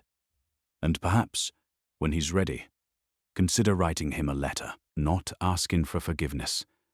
That may never come, but acknowledging the truth of what happened and taking responsibility for your part in it. As the aurors prepared to leave, Vernon stood in his kitchen, surrounded by the detritus of a life built on lies and magical manipulation. For the first time in over a decade, his mind felt entirely his own. It was terrifying and liberating in equal measure. Chapter 8. The students react. Harry had been dreading his return to classes, but he hadn't expected the silence. 3 days had passed since Director Bones had taken over a wing of Hogwarts for her investigation, and while the official story was that Harry was recovering from a serious magical illness, rumors had a way of growing legs in a castle full of teenagers. As Harry walked into the Great Hall for breakfast on Friday morning, his first meal outside the hospital wing since the discovery, conversations died in ripples across all 4 house tables. He could feel hundreds of eyes tracking his movement as he made his way to the Gryffindor table, where Ron sat with his brothers, all 3 looking uncomfortable and pale. The investigation into their mother's role had become common knowledge among the Gryffindor students, and the Weasley boys were dealing with their own complicated mix of sympathy and whispered speculation. "Harry," Hermione said as he sat down beside her, her voice carefully controlled. "How are you feeling?" It was such a normal question that, for a moment, Harry almost answered normally. Tired, confused, overwhelmed. But then he caught the careful way she was studying his face, the analytical gleam in her eyes that he'd learned to recognize in their few weeks as classmates. And he realized she was trying to determine how much of his response would be genuinely his own. "I'm not sure anymore," he said honestly. "How do you tell the difference between what you actually feel and what you've been made to feel?" Hermione's expression softened with something that looked like relief. "That's actually a very sophisticated question. Most people, under long-term magical influence, don't retain the cognitive ability to question their own responses." She pulled out a thick book that Harry was fairly certain hadn't been on their reading list. "I've been researching the magical theory behind loyalty potions and compulsion charms. It's absolutely fascinating from an academic perspective, though obviously horrifying in practice." Harry noticed several older students leaning in to listen to their conversation, their faces reflecting varying degrees of curiosity, skepticism, and alarm. "The complexity of what was done to you," Hermione continued, flipping through pages covered in her meticulous notes, "suggests someone with extraordinary skill in both potion work and applied psychology. Loyalty potions typically last only a few weeks and create obvious artificial feelings, but the influences they found in your system were subtle enough that you never questioned them." "Hermione," Ron said quietly, "maybe this isn't the best place." "No, it's all right," Harry interrupted. "I need to understand this. Everyone's going to be wondering anyway." Neville, who had been sitting across from them eating his breakfast in characteristically quiet fashion, looked up. "My gran says the most dangerous magic is the kind that makes you forget you're under its influence." Harry was surprised. Neville rarely spoke up during group conversations, especially about anything related to magic or family. But there was something in his round face that suggested genuine understanding rather than mere curiosity. "Your grandmother knows about this kind of magic?" Hermione asked. Neville nodded slowly. "She said there were cases during the war, people who'd been placed under long-term imperious curses or modified memory charms. When they were finally freed, they couldn't tell which of their memories were real and which had been implanted." He looked directly at Harry, his usually timid expression replaced by something more determined. "She also said the most important thing was giving them time to figure out who they actually were, without pressure to be anyone else." Harry felt something ease in his chest that he hadn't realized was tight. "Thank you," he said quietly. "Potter." The voice came from behind him, and Harry turned to see Draco Malfoy standing uncertainly beside their table. The Slytherin boy's usual sneering confidence was nowhere to be seen, replaced by something that looked almost like nervousness. "Malfoy," Harry said, carefully. "I wanted to." Draco paused, glancing around the great hall, where dozens of students were watching their interaction with obvious fascination. "Could I speak with you privately?" Harry exchanged glances with Hermione and Neville, then nodded. They walked to an alcove near the great windows, far enough from the tables to avoid eavesdropping. "What do you want?" Harry asked, though without his usual wariness. The absence of artificial loyalty charms had left him feeling strangely neutral toward most people, including those he'd been taught to see as enemies. "I wanted to say," Draco struggled with the words. "What happened to you? What they did? That's not how purebloods are supposed to behave. The loyalty potions, the compulsions, forcing a child to be grateful for abuse. That's not honorable magic." Harry studied Draco's face, noting the genuine distress there. "Your father works with Dumbledore sometimes, doesn't he? At the Ministry. Father respects Dumbledore's power and reputation," Draco said carefully. "But he's always said that Dumbledore's methods are questionable, too willing to sacrifice individuals for what he sees as the greater good." "And you're telling me this because?" Draco's jaw tightened. "Because even if we're supposed to be enemies because of our houses or our families or whatever, what was done to you was wrong. And if my father knew about it and didn't stop it..." He trailed off, then continued with obvious difficulty. "Then maybe I need to question what else I've been taught to accept." Before Harry could respond, the alcove was suddenly crowded with students. A group of older Gryffindors had approached, led by Percy Weasley, who looked like he was struggling with some internal conflict. "Potter," Percy said formally, "I wanted you to know that not all Gryffindors support what my mother did. House loyalty doesn't extend to covering up child abuse." But behind him, Harry could see other students whose expressions suggested they weren't so sure. A seventh-year girl Harry didn't know stepped forward, her face flushed with defensive anger. "How do we even know this is real?" she demanded. "Harry Potter shows up at Hogwarts, and suddenly Dumbledore is some kind of villain. Maybe this is all some elaborate trick by you-know-who's supporters to turn us against the only wizard he ever feared." "Sarah," Percy said warningly.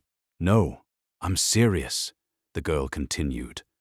"Dumbledore has been protecting all of us for decades. He defeated Grindelwald. He's the reason you-know-who doesn't control the wizarding world. And we're supposed to believe he's been secretly abusing children." A younger Hufflepuff boy spoke up from the growing crowd. "But what about the evidence? They found the potions in his blood. You can't fake that." "Evidence can be manufactured," Sarah shot back, "especially by people with enough skill in dark arts." Harry felt a familiar, sinking sensation as the students began arguing among themselves, their voices rising as house loyalties and personal beliefs clashed. Some defended Dumbledore with passionate conviction, while others expressed horror at the documented evidence. A few seemed primarily concerned with how the scandal might affect Hogwarts' reputation. "This is exactly what he wanted," Harry said suddenly, his voice cutting through the debate. The students fell quiet, turning to look at him. "Don't you see?" Harry continued, feeling pieces click into place in his mind. "He didn't just want me to be loyal to him. He wanted to make sure that anyone who questioned his methods would be seen as dangerous, as potential supporters of dark wizards. He made himself so necessary, so heroic, that doubting him feels like betraying everything good." Hermione's eyes widened. The loyalty potions weren't just about controlling you. They were about creating a situation where questioning authority would be treated as moral failure. Neville nodded slowly. "And now that people know what happened, they have to choose between believing evidence and maintaining their faith in the person they thought was protecting them. Draco looked around the group of arguing students with something that might have been understanding. In Slytherin, we're taught that anyone can be corrupted by power, even people who start with good intentions. But you Gryffindors are taught that some people are purely good, which makes it impossible to believe when they're not. I don't want anyone to stop believing in heroes, Harry said quietly. I just want people to understand that real heroes don't need to control other people to get their cooperation. The bell tower chimed the hour, signaling the start of morning classes. As students began to disperse, Harry found himself walking beside Hermione toward Transfiguration, with Neville and Draco flanking them on either side.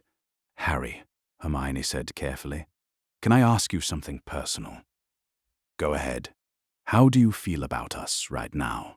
About me, specifically. Not what you think you should feel, but what you actually feel. Harry considered the question seriously, curious about how your mind works, grateful that you're trying to understand what happened instead of just telling me how I should react to it. A little concerned that you might see me as more of a fascinating research project than a person, but willing to give you the benefit of the doubt. Hermione smiled, and, for the first time since this whole nightmare began, it looked completely genuine. Good. That sounds like how you should feel about a classmate who's trying to be helpful but might be overstepping boundaries. And me? Neville asked quietly. Surprised by how thoughtful you are, Harry said honestly. Grateful for your kindness. Curious about what other things you understand that other people miss. Neville's face lit up with a shy smile. I think those are real feelings. Malfoy? Draco looked uncomfortable being included in this exercise, but answered anyway. What do you feel about me? Confused about whether you're trying to be decent or whether you're working an angle I don't understand yet. Interested in hearing more about your perspective on things, since it's different from what I've been told to expect. Still, not sure if I like you, but willing to find out. Draco's mouth quirked in what might have been the beginning of a real smile. That's probably more honest than any conversation we would have had under normal circumstances. As they reached the Transfiguration classroom, Harry realized something that felt like hope. These conversations, awkward and uncertain as they were, felt more genuine than anything he'd experienced in his life. No artificial warmth or compelled loyalty, just real people trying to figure out how to relate to each other.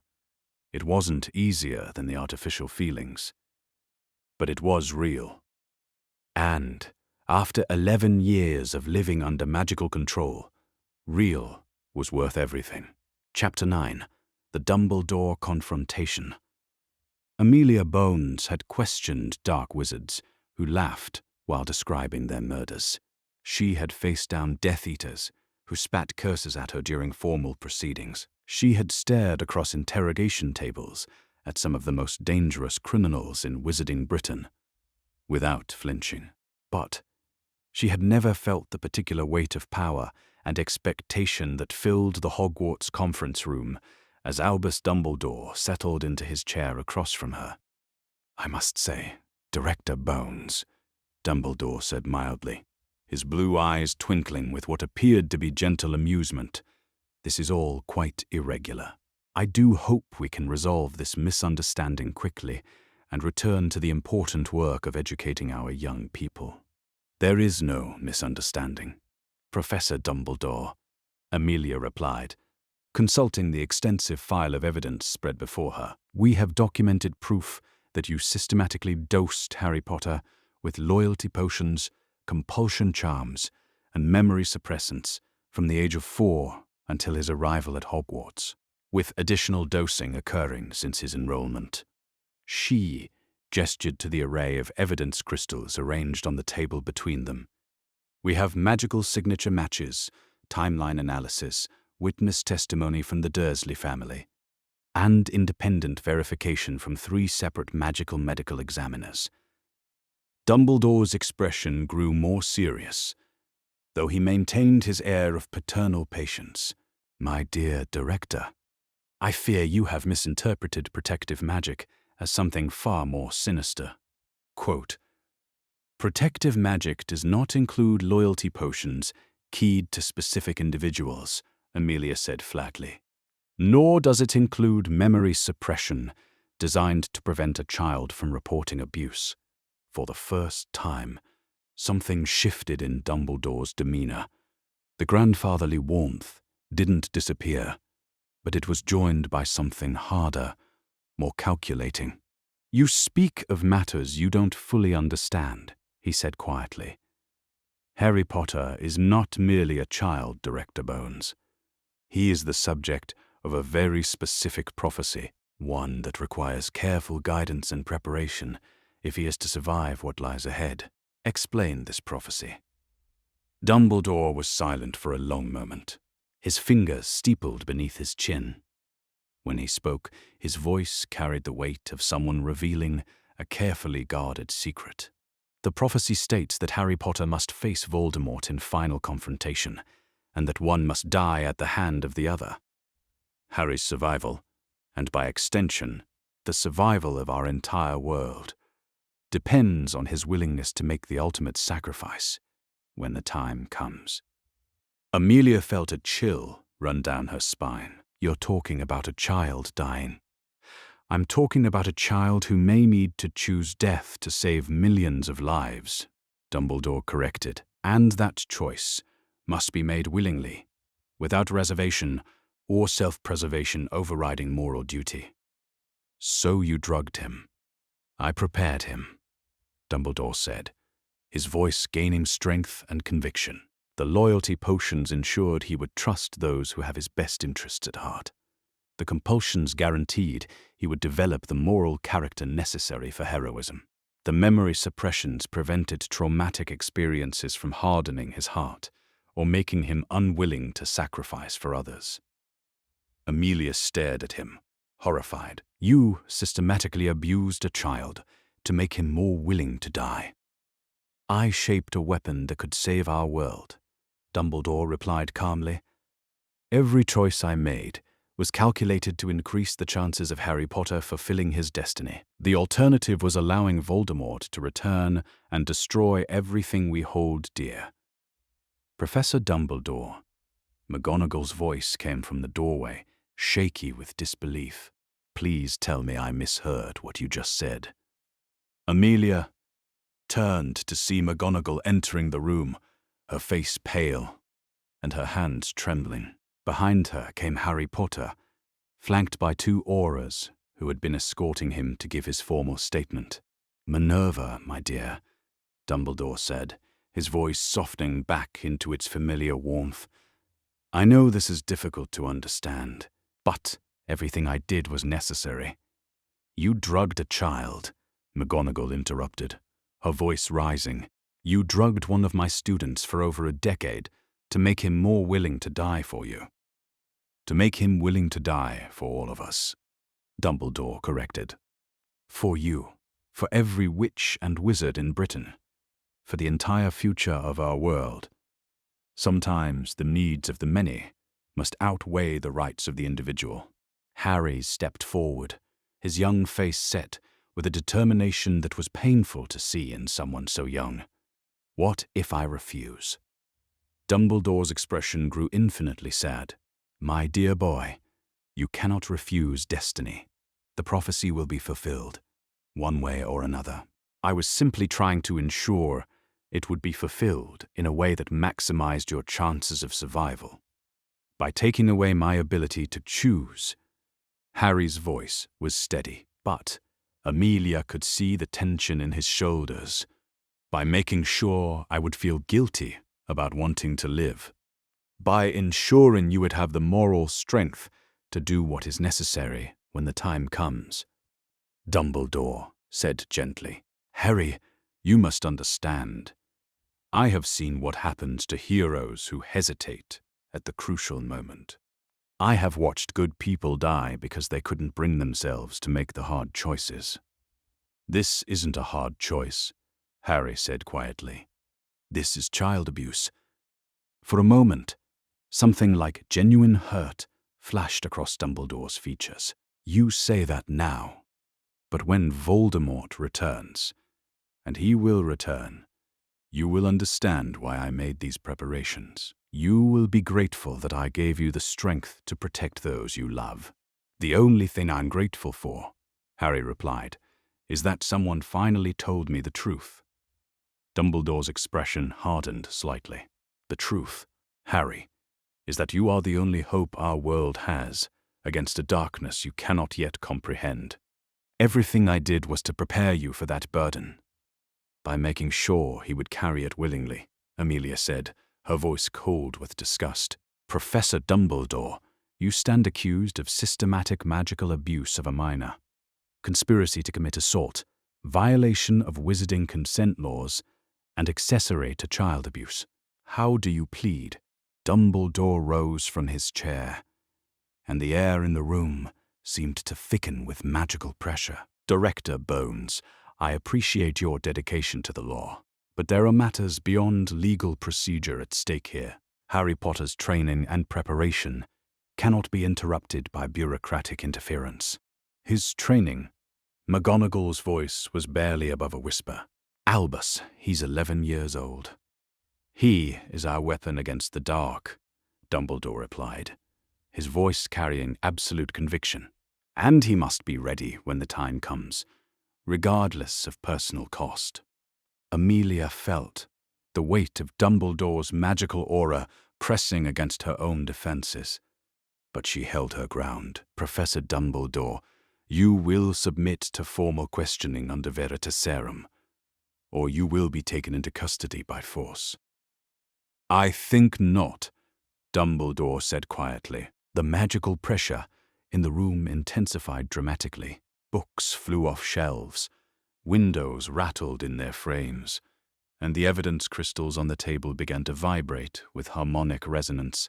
Amelia's hand moved to her wand, but she could feel the vast difference between her power and his. Albus, McGonagall said, her voice cutting through the magical storm. Stop this, please. You're frightening the children. Who was standing perfectly still, despite the chaos around him, his green eyes fixed on the old wizard with an expression of profound sadness. You're not my hero, Harry said quietly, his voice somehow carrying clearly despite the magical disturbance. You never were. You were just another person using me. The magical pressure collapsed so suddenly that several people staggered. Dumbledore stood motionless, looking older than Amelia had ever seen him.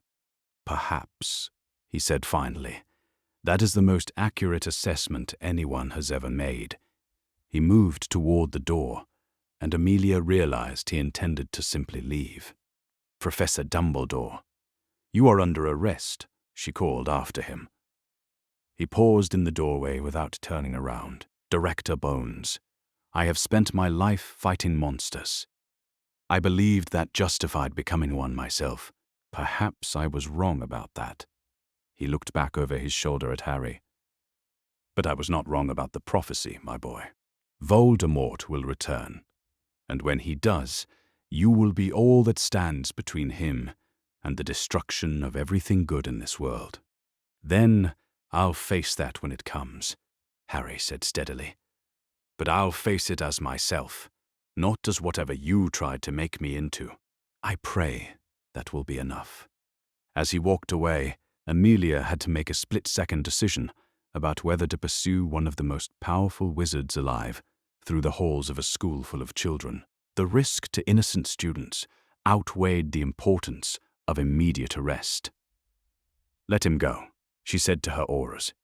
We have enough evidence to convict him in absentia, if necessary.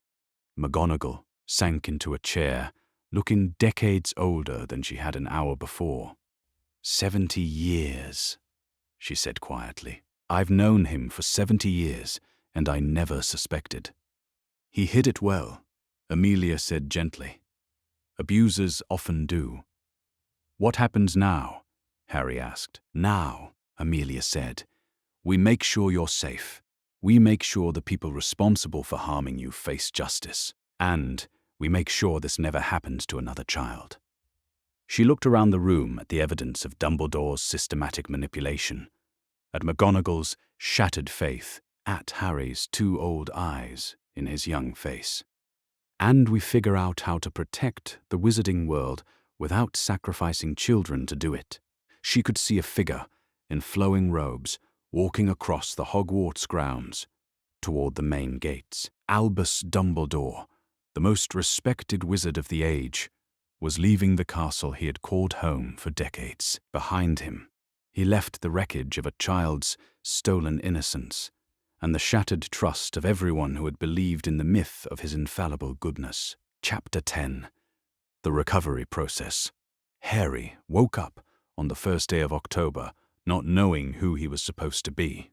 For 11 years, his thoughts and feelings had been shaped by magical influences so subtle and pervasive that he'd never questioned them. Now, 3 weeks into the complex process of clearing those influences from his system, he found himself in the strange position of meeting himself for the first time. "How are you feeling this morning, Mr. Potter?" Healer Clearwater asked as she entered his room in the specialized medical wing that had been established for his care.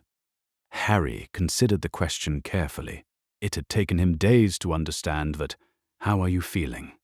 was no longer a simple courtesy that required the automatic response of "fine."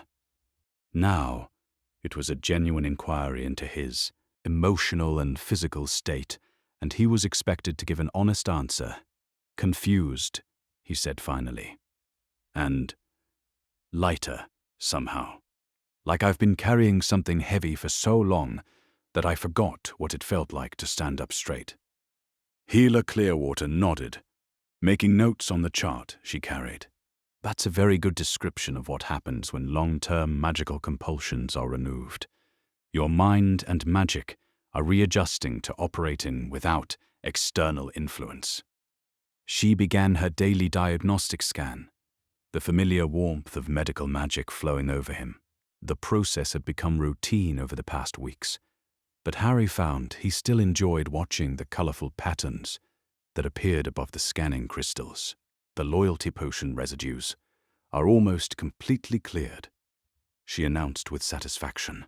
"The compulsion charms are taking longer, which is expected. They were woven directly into your magical signature rather than introduced through your bloodstream." "What does that mean exactly?" Harry asked. In the past 3 weeks, he'd discovered that he was naturally curious about how things worked, a trait that might have been artificially suppressed by the influences designed to keep him focused on pleasing others, rather than understanding his environment. "It means that removing them requires very careful, magical work," Healer Clearwater explained, "like untangling a knot that's been pulled tight over many years. We have to be patient and gentle, or we risk damaging your natural magical core." Harry nodded, then winced as a sharp headache flared behind his temples. The withdrawal symptoms had been ongoing for weeks. Headaches, nausea, mood swings, and a persistent feeling of emptiness that Healer Clearwater assured him was normal, but temporary. "The headaches are worse this morning," he admitted. "That's actually a positive sign," she said, pulling out a bottle of pain relief potion. "Your magical core is asserting its natural patterns more strongly. The discomfort means the artificial influences are losing their grip." As Harry drank the potion, Madame Pomfrey entered, carrying a breakfast tray and wearing the expression of determined cheerfulness she'd adopted since taking over his primary care. "Good morning, dear," she said, setting the tray on his bedside table. "I've brought your favorites." Harry looked at the tray: scrambled eggs, bacon, toast with strawberry jam, and pumpkin juice, and realized he had no idea whether these were actually his favorites or not.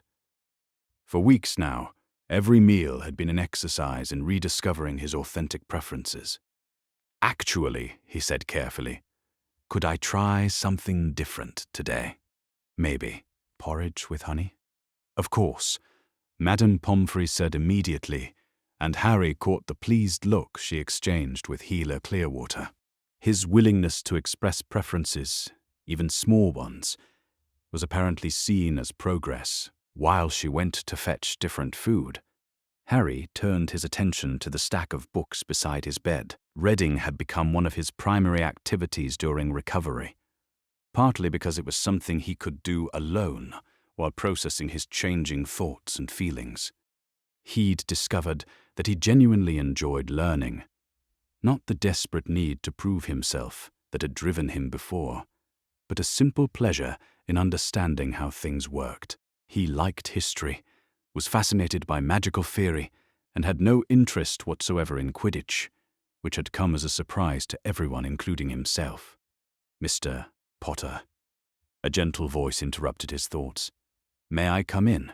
Harry looked up to see a woman in her 40s, with kind eyes and graying brown hair. She wore the robes of a mind healer, and Harry recognized her as Dr. Matthews, who had been assigned to help him navigate the psychological aspects of his recovery. "Good morning, Dr. Matthews," Harry said, setting down his book. These sessions had become an important part of his daily routine. "How are you feeling about our exercise today?" she asked, settling into the chair beside his bed. Today's exercise was one Harry had been both anticipating and dreading. Dr. Matthews had arranged for him to have supervised visits with carefully vetted adults, people who had no prior connection to his case and no agenda beyond giving him the experience of normal, healthy interactions. "Nervous," Harry admitted. "What if I don't know how to talk to them? What if I can't tell whether I actually like them or whether I'm just trying to please them?" "Those are very insightful concerns," Dr. Matthews said approvingly. "The fact that you're aware of these potential issues shows how much you've grown in understanding your own patterns." She pulled out a small notebook. "Remember what we've practiced. You don't need to make anyone happy. You don't need to be grateful for their attention. You're just spending time with them to see how it feels. If you don't enjoy their company, that's perfectly acceptable. And if I do enjoy it, then you'll have learned something valuable about your authentic preferences in relationships," she said with a smile. The first visitor was a middle-aged wizard named Mr. Longbottom, Neville's uncle, as it turned out. Harry had specifically requested someone connected to his school friends, but not directly involved in his case. "Hello, Harry," Mr. Longbottom said as he entered the room. He had Neville's round face, but carried himself with more confidence than his nephew. "Neville sends his regards. He's been worried about you." "How is he?" Harry asked, and was pleased to realize that his concern felt genuine rather than obligatory. "Better than you might expect," Mr. Longbottom said, settling into the visitor's chair. "The whole business with Dumbledore has actually given him some confidence, oddly enough. He feels like he was right to trust his instincts about there being something wrong." They talked for an hour about mundane things. Neville's progress in classes, Mr. Longbottom's work at the ministry, funny stories about magical accidents in the Longbottom household.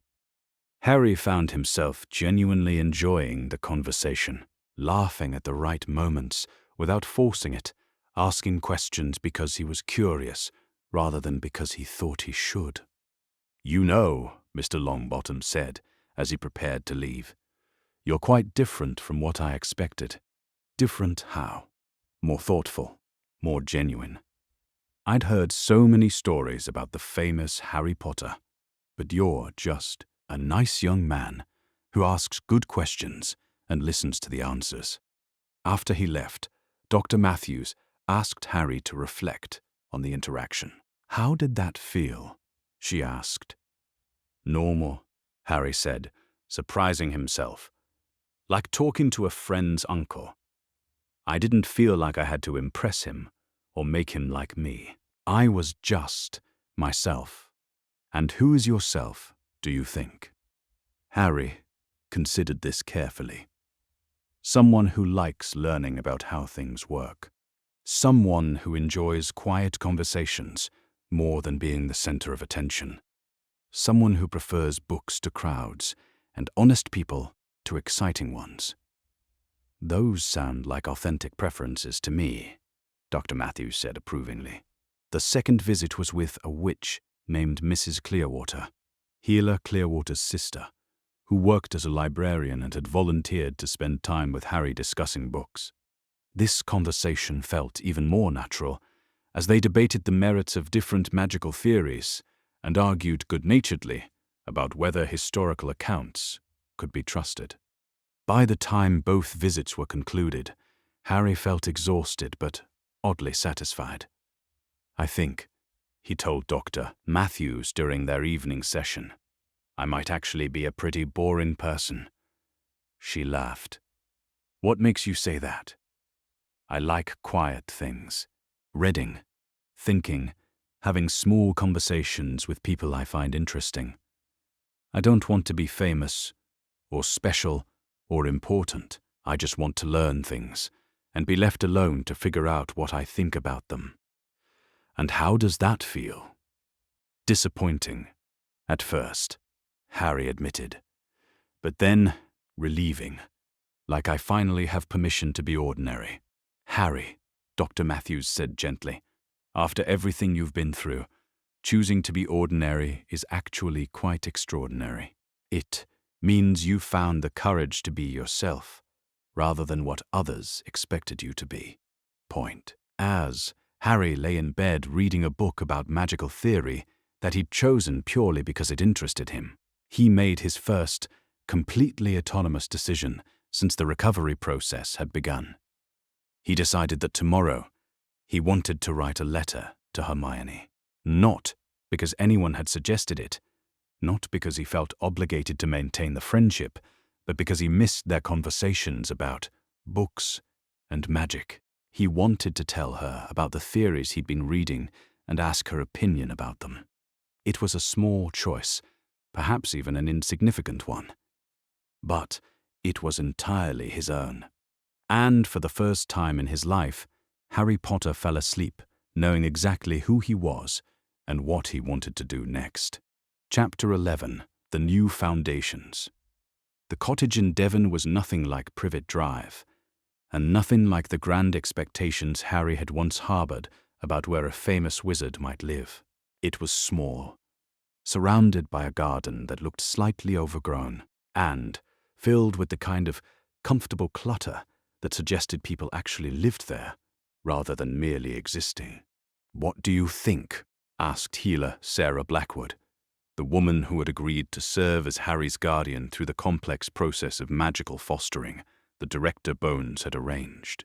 Harry stood in the sitting room, taking in the mismatched furniture, the overflowing bookshelves, and the general atmosphere of cheerful disorder. After 2 months of hospital rooms and formal meetings, it felt wonderfully, reassuringly ordinary.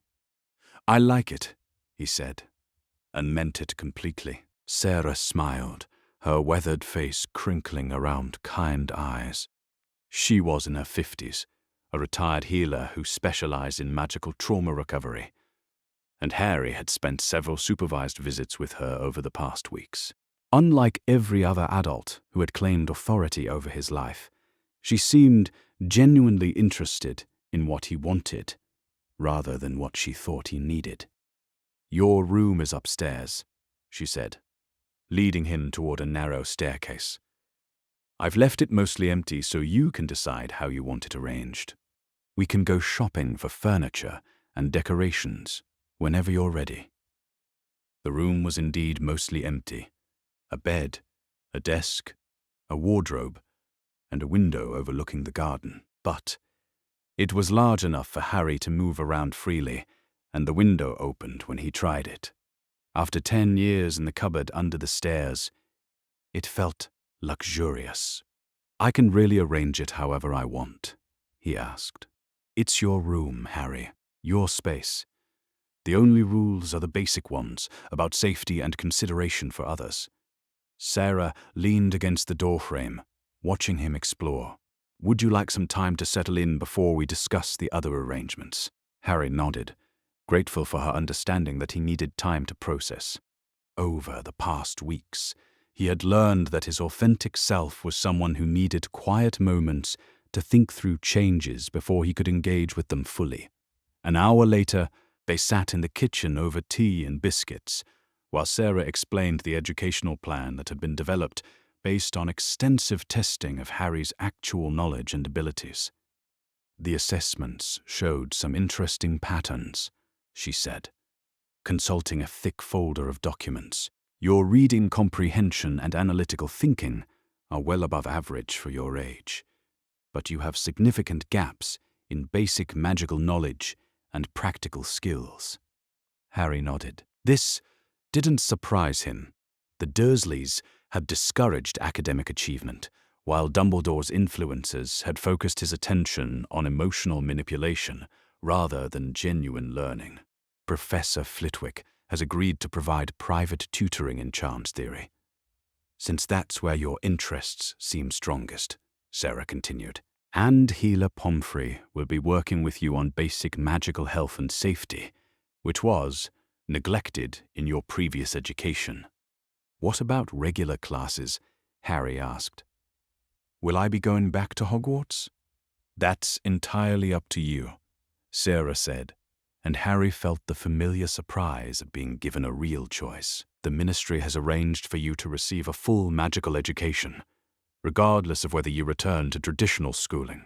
You could continue with private tutors, attend a different school, or eventually return to Hogwarts when you feel ready.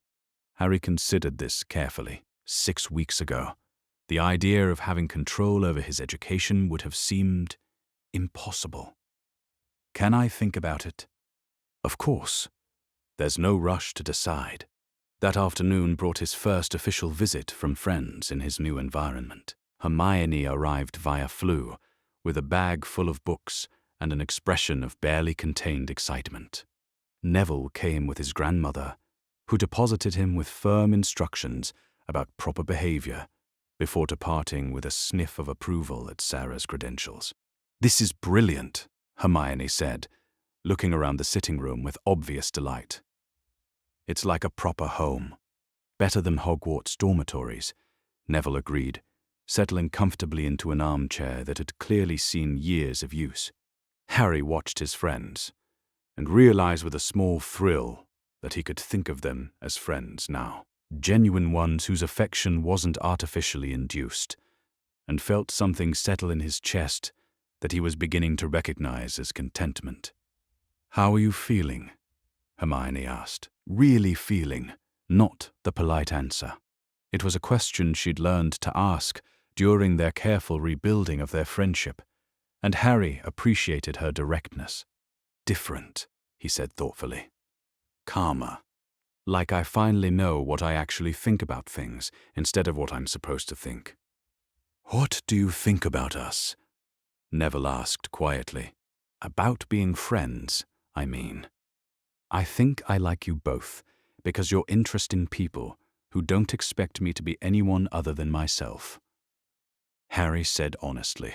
I like that Hermione argues with me when she disagrees, and I like that Neville says thoughtful things but make me see situations differently. That's probably the nicest thing anyone's ever said to me, Neville said, his face pink but pleased. They spent the afternoon talking about books, debating magical theory, and playing a complex wizard's chess variant that Hermione had discovered in her research. Harry found himself laughing genuinely for the first time in weeks, enjoying the simple pleasure of being with people who liked him for who he actually was. As evening approached and his friends prepared to leave, Harry realized he had something important to tell them. I've decided I don't want to be famous, he said, suddenly. Hermione and Neville looked at him with interest, rather than surprise.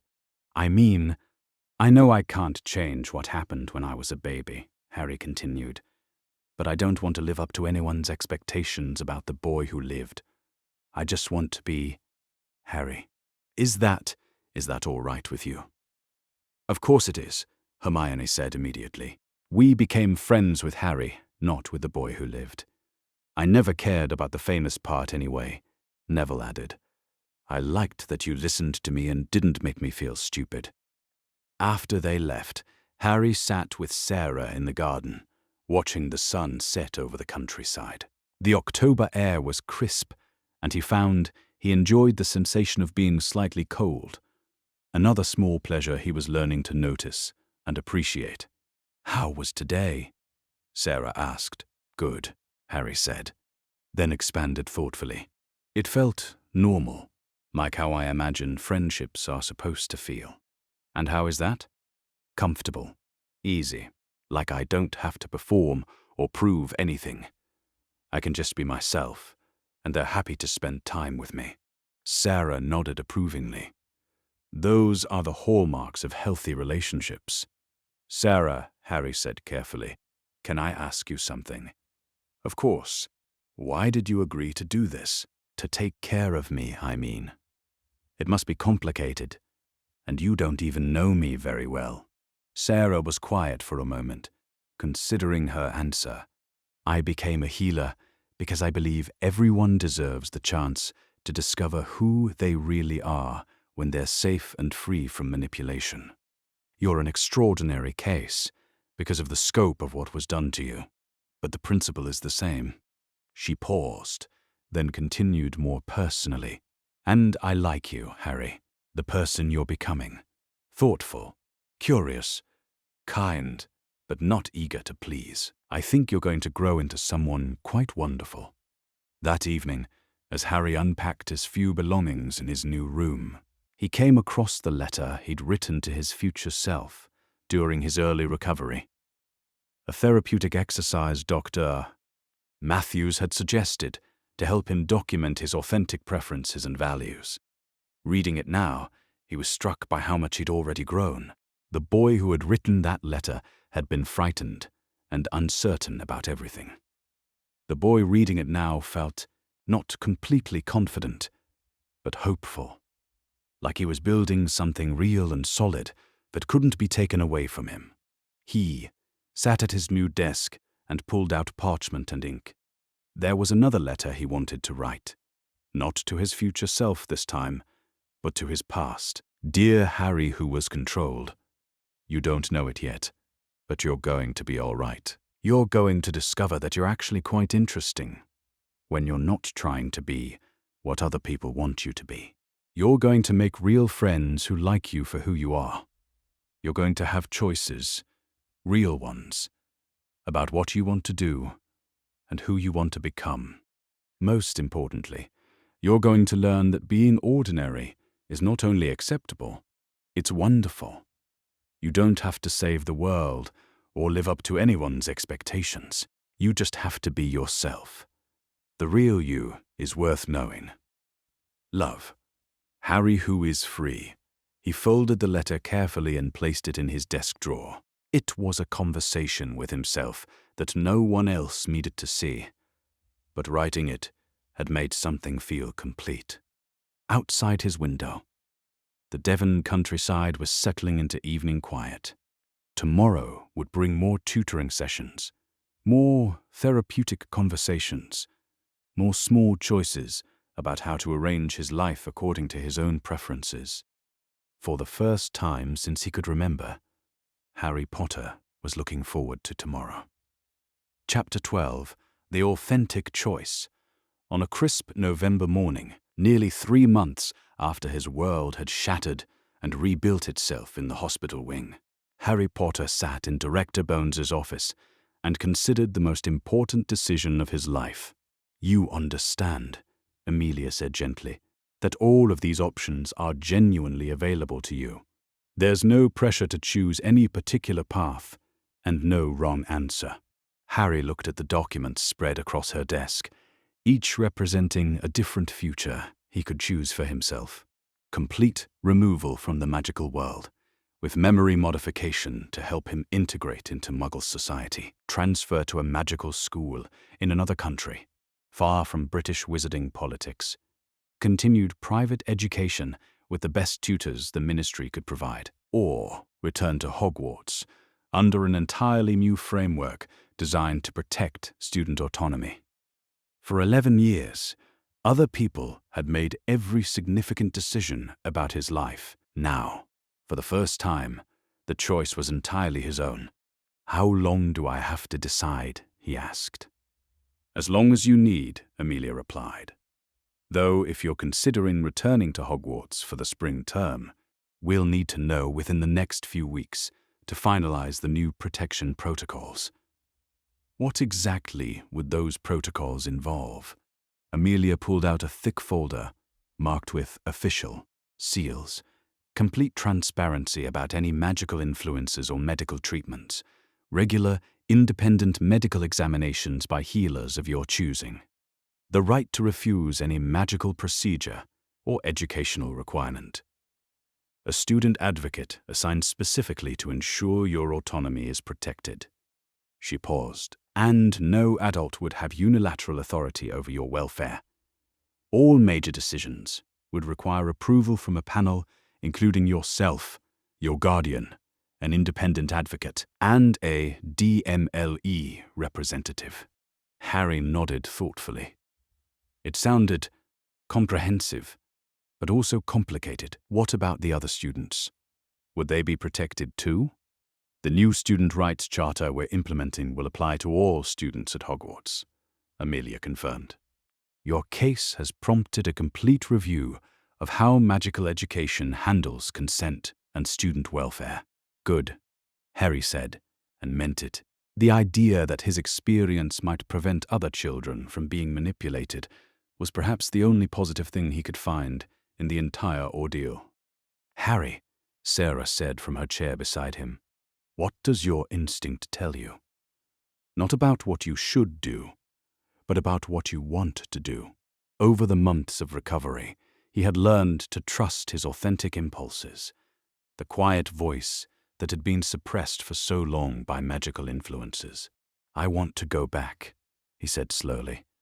"Not because I feel obligated to, or because people expect me to, but because I like learning magic. I like the library and the classes, and the feeling of understanding how things work." He paused. "And I miss my friends." "Even knowing that Hogwarts would be different now?" Sarah asked. "That your presence there will always carry the weight of what happened?"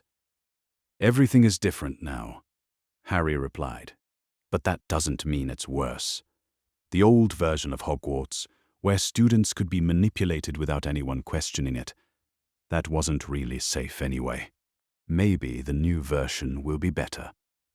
Amelia smiled approvingly. "That's a very mature perspective. There is one thing I want to be clear about," Harry continued, his voice gaining confidence. "I'm not going back as the boy who lived. I'm going back as Harry Potter, a student who wants to learn magic. If there's some prophecy that says I have to face Voldemort someday, I'll deal with that when it happens. But I won't spend my childhood preparing to die for other people." "Understood," Amelia said firmly. "The new protocols specifically prohibit any educational program designed around prophecies or expectations of student sacrifice." That evening, Harry sat in his room at Sarah's cottage, writing the most important letter of his life. Not to another person this time, but to his future self, a documentation of who he was and what he valued when he was free to choose. "Dear future Harry, today I decided to return to Hogwarts. I want you to remember why I made this choice, in case anyone ever tries to convince you that you chose it for different reasons. I chose to go back because I love learning magic, not because it makes me powerful or special, but because understanding how things work makes me happy. I chose Hogwarts specifically because I want to be part of making it a better place, a school where students are treated as people with rights, not resources to be managed. I chose to stay in the magical world because it's interesting and because the people I care about are here. Hermione, who argues with me about theories and makes me think more carefully about everything. Neville, who understands what it's like to be underestimated and who sees things other people miss. Even some of the adults, like Sarah and Madame Pomfrey, who have shown me what healthy relationships with authority figures can look like. I want you to remember that I didn't choose this path because I felt obligated to save anyone or because of what other people expected. I chose it because it's what I genuinely wanted for my life. Here are the things I've learned about myself that I hope you'll remember. I like quiet more than excitement. I prefer books to crowds. I value honesty over kindness, though I think you can have both. I enjoy solving problems, but I don't need to solve everyone's problems. I like helping people, but only when they want to be helped. I don't want to be famous. I don't want to be a hero. I don't want to be special or extraordinary. I just want to be myself. Someone who learns things and thinks about them and shares what I discover with people I care about. If anyone ever tries to tell you that you're destined for something greater, remember that the greatest thing you can be is authentically yourself. If you're reading this because you're facing another impossible choice, remember that the real choice isn't about what's right or wrong. It's about what's true to who you are. I hope you're still choosing authenticity over expectation. Love, Harry. Age 11. Free for the first time. P.S. If Voldemort does come back someday, handle it however feels right to you at the time. But don't let anyone convince you that you have to handle it alone, or that your life matters less than other people's. You have as much right to survive and be happy as anyone else. Harry sealed the letter and placed it in a special box Sarah had given him for important documents. Someday, when he was facing difficult decisions, he would be able to remember who he had been when he was free to choose. 3 days later, Harry stood on platform 9 3/4 with Sarah, waiting for the Hogwarts Express that would take him back to school for the spring term. This time, there was no manipulation driving his excitement, no artificial enthusiasm for an experience he'd been conditioned to want. This time, he was genuinely looking forward to returning, because he had chosen it for his own reasons. Remember, Sarah said as the train's whistle sounded, you can change your mind at any time if Hogwarts doesn't feel right anymore, or if the new protections aren't working, you have other options. I know, Harry said, hugging her goodbye. Thank you for teaching me that having options is what freedom actually means. As the train pulled away from the station, Harry found a compartment and settled in with a book about advanced transfiguration theory that he had chosen purely because it fascinated him. He was looking forward to discussing it with Hermione, who would undoubtedly have opinions about the theoretical framework. Through the window, he watched the English countryside roll by and thought about the journey that had brought him here. 3 months ago, he had been a boy whose every thought and feeling had been shaped by someone else's agenda. Now he was someone who knew exactly who he was and what he wanted from life. The train carried him toward Hogwarts, not because destiny demanded it, not because adults had decided it was necessary, but because Harry Potter had made an authentic choice about his own future. For the first time in his life, that felt like magic worth believing in. As the familiar towers of Hogwarts came into view, Harry smiled and opened his book. He had learning to do, friends to see, and a life to live on his own terms.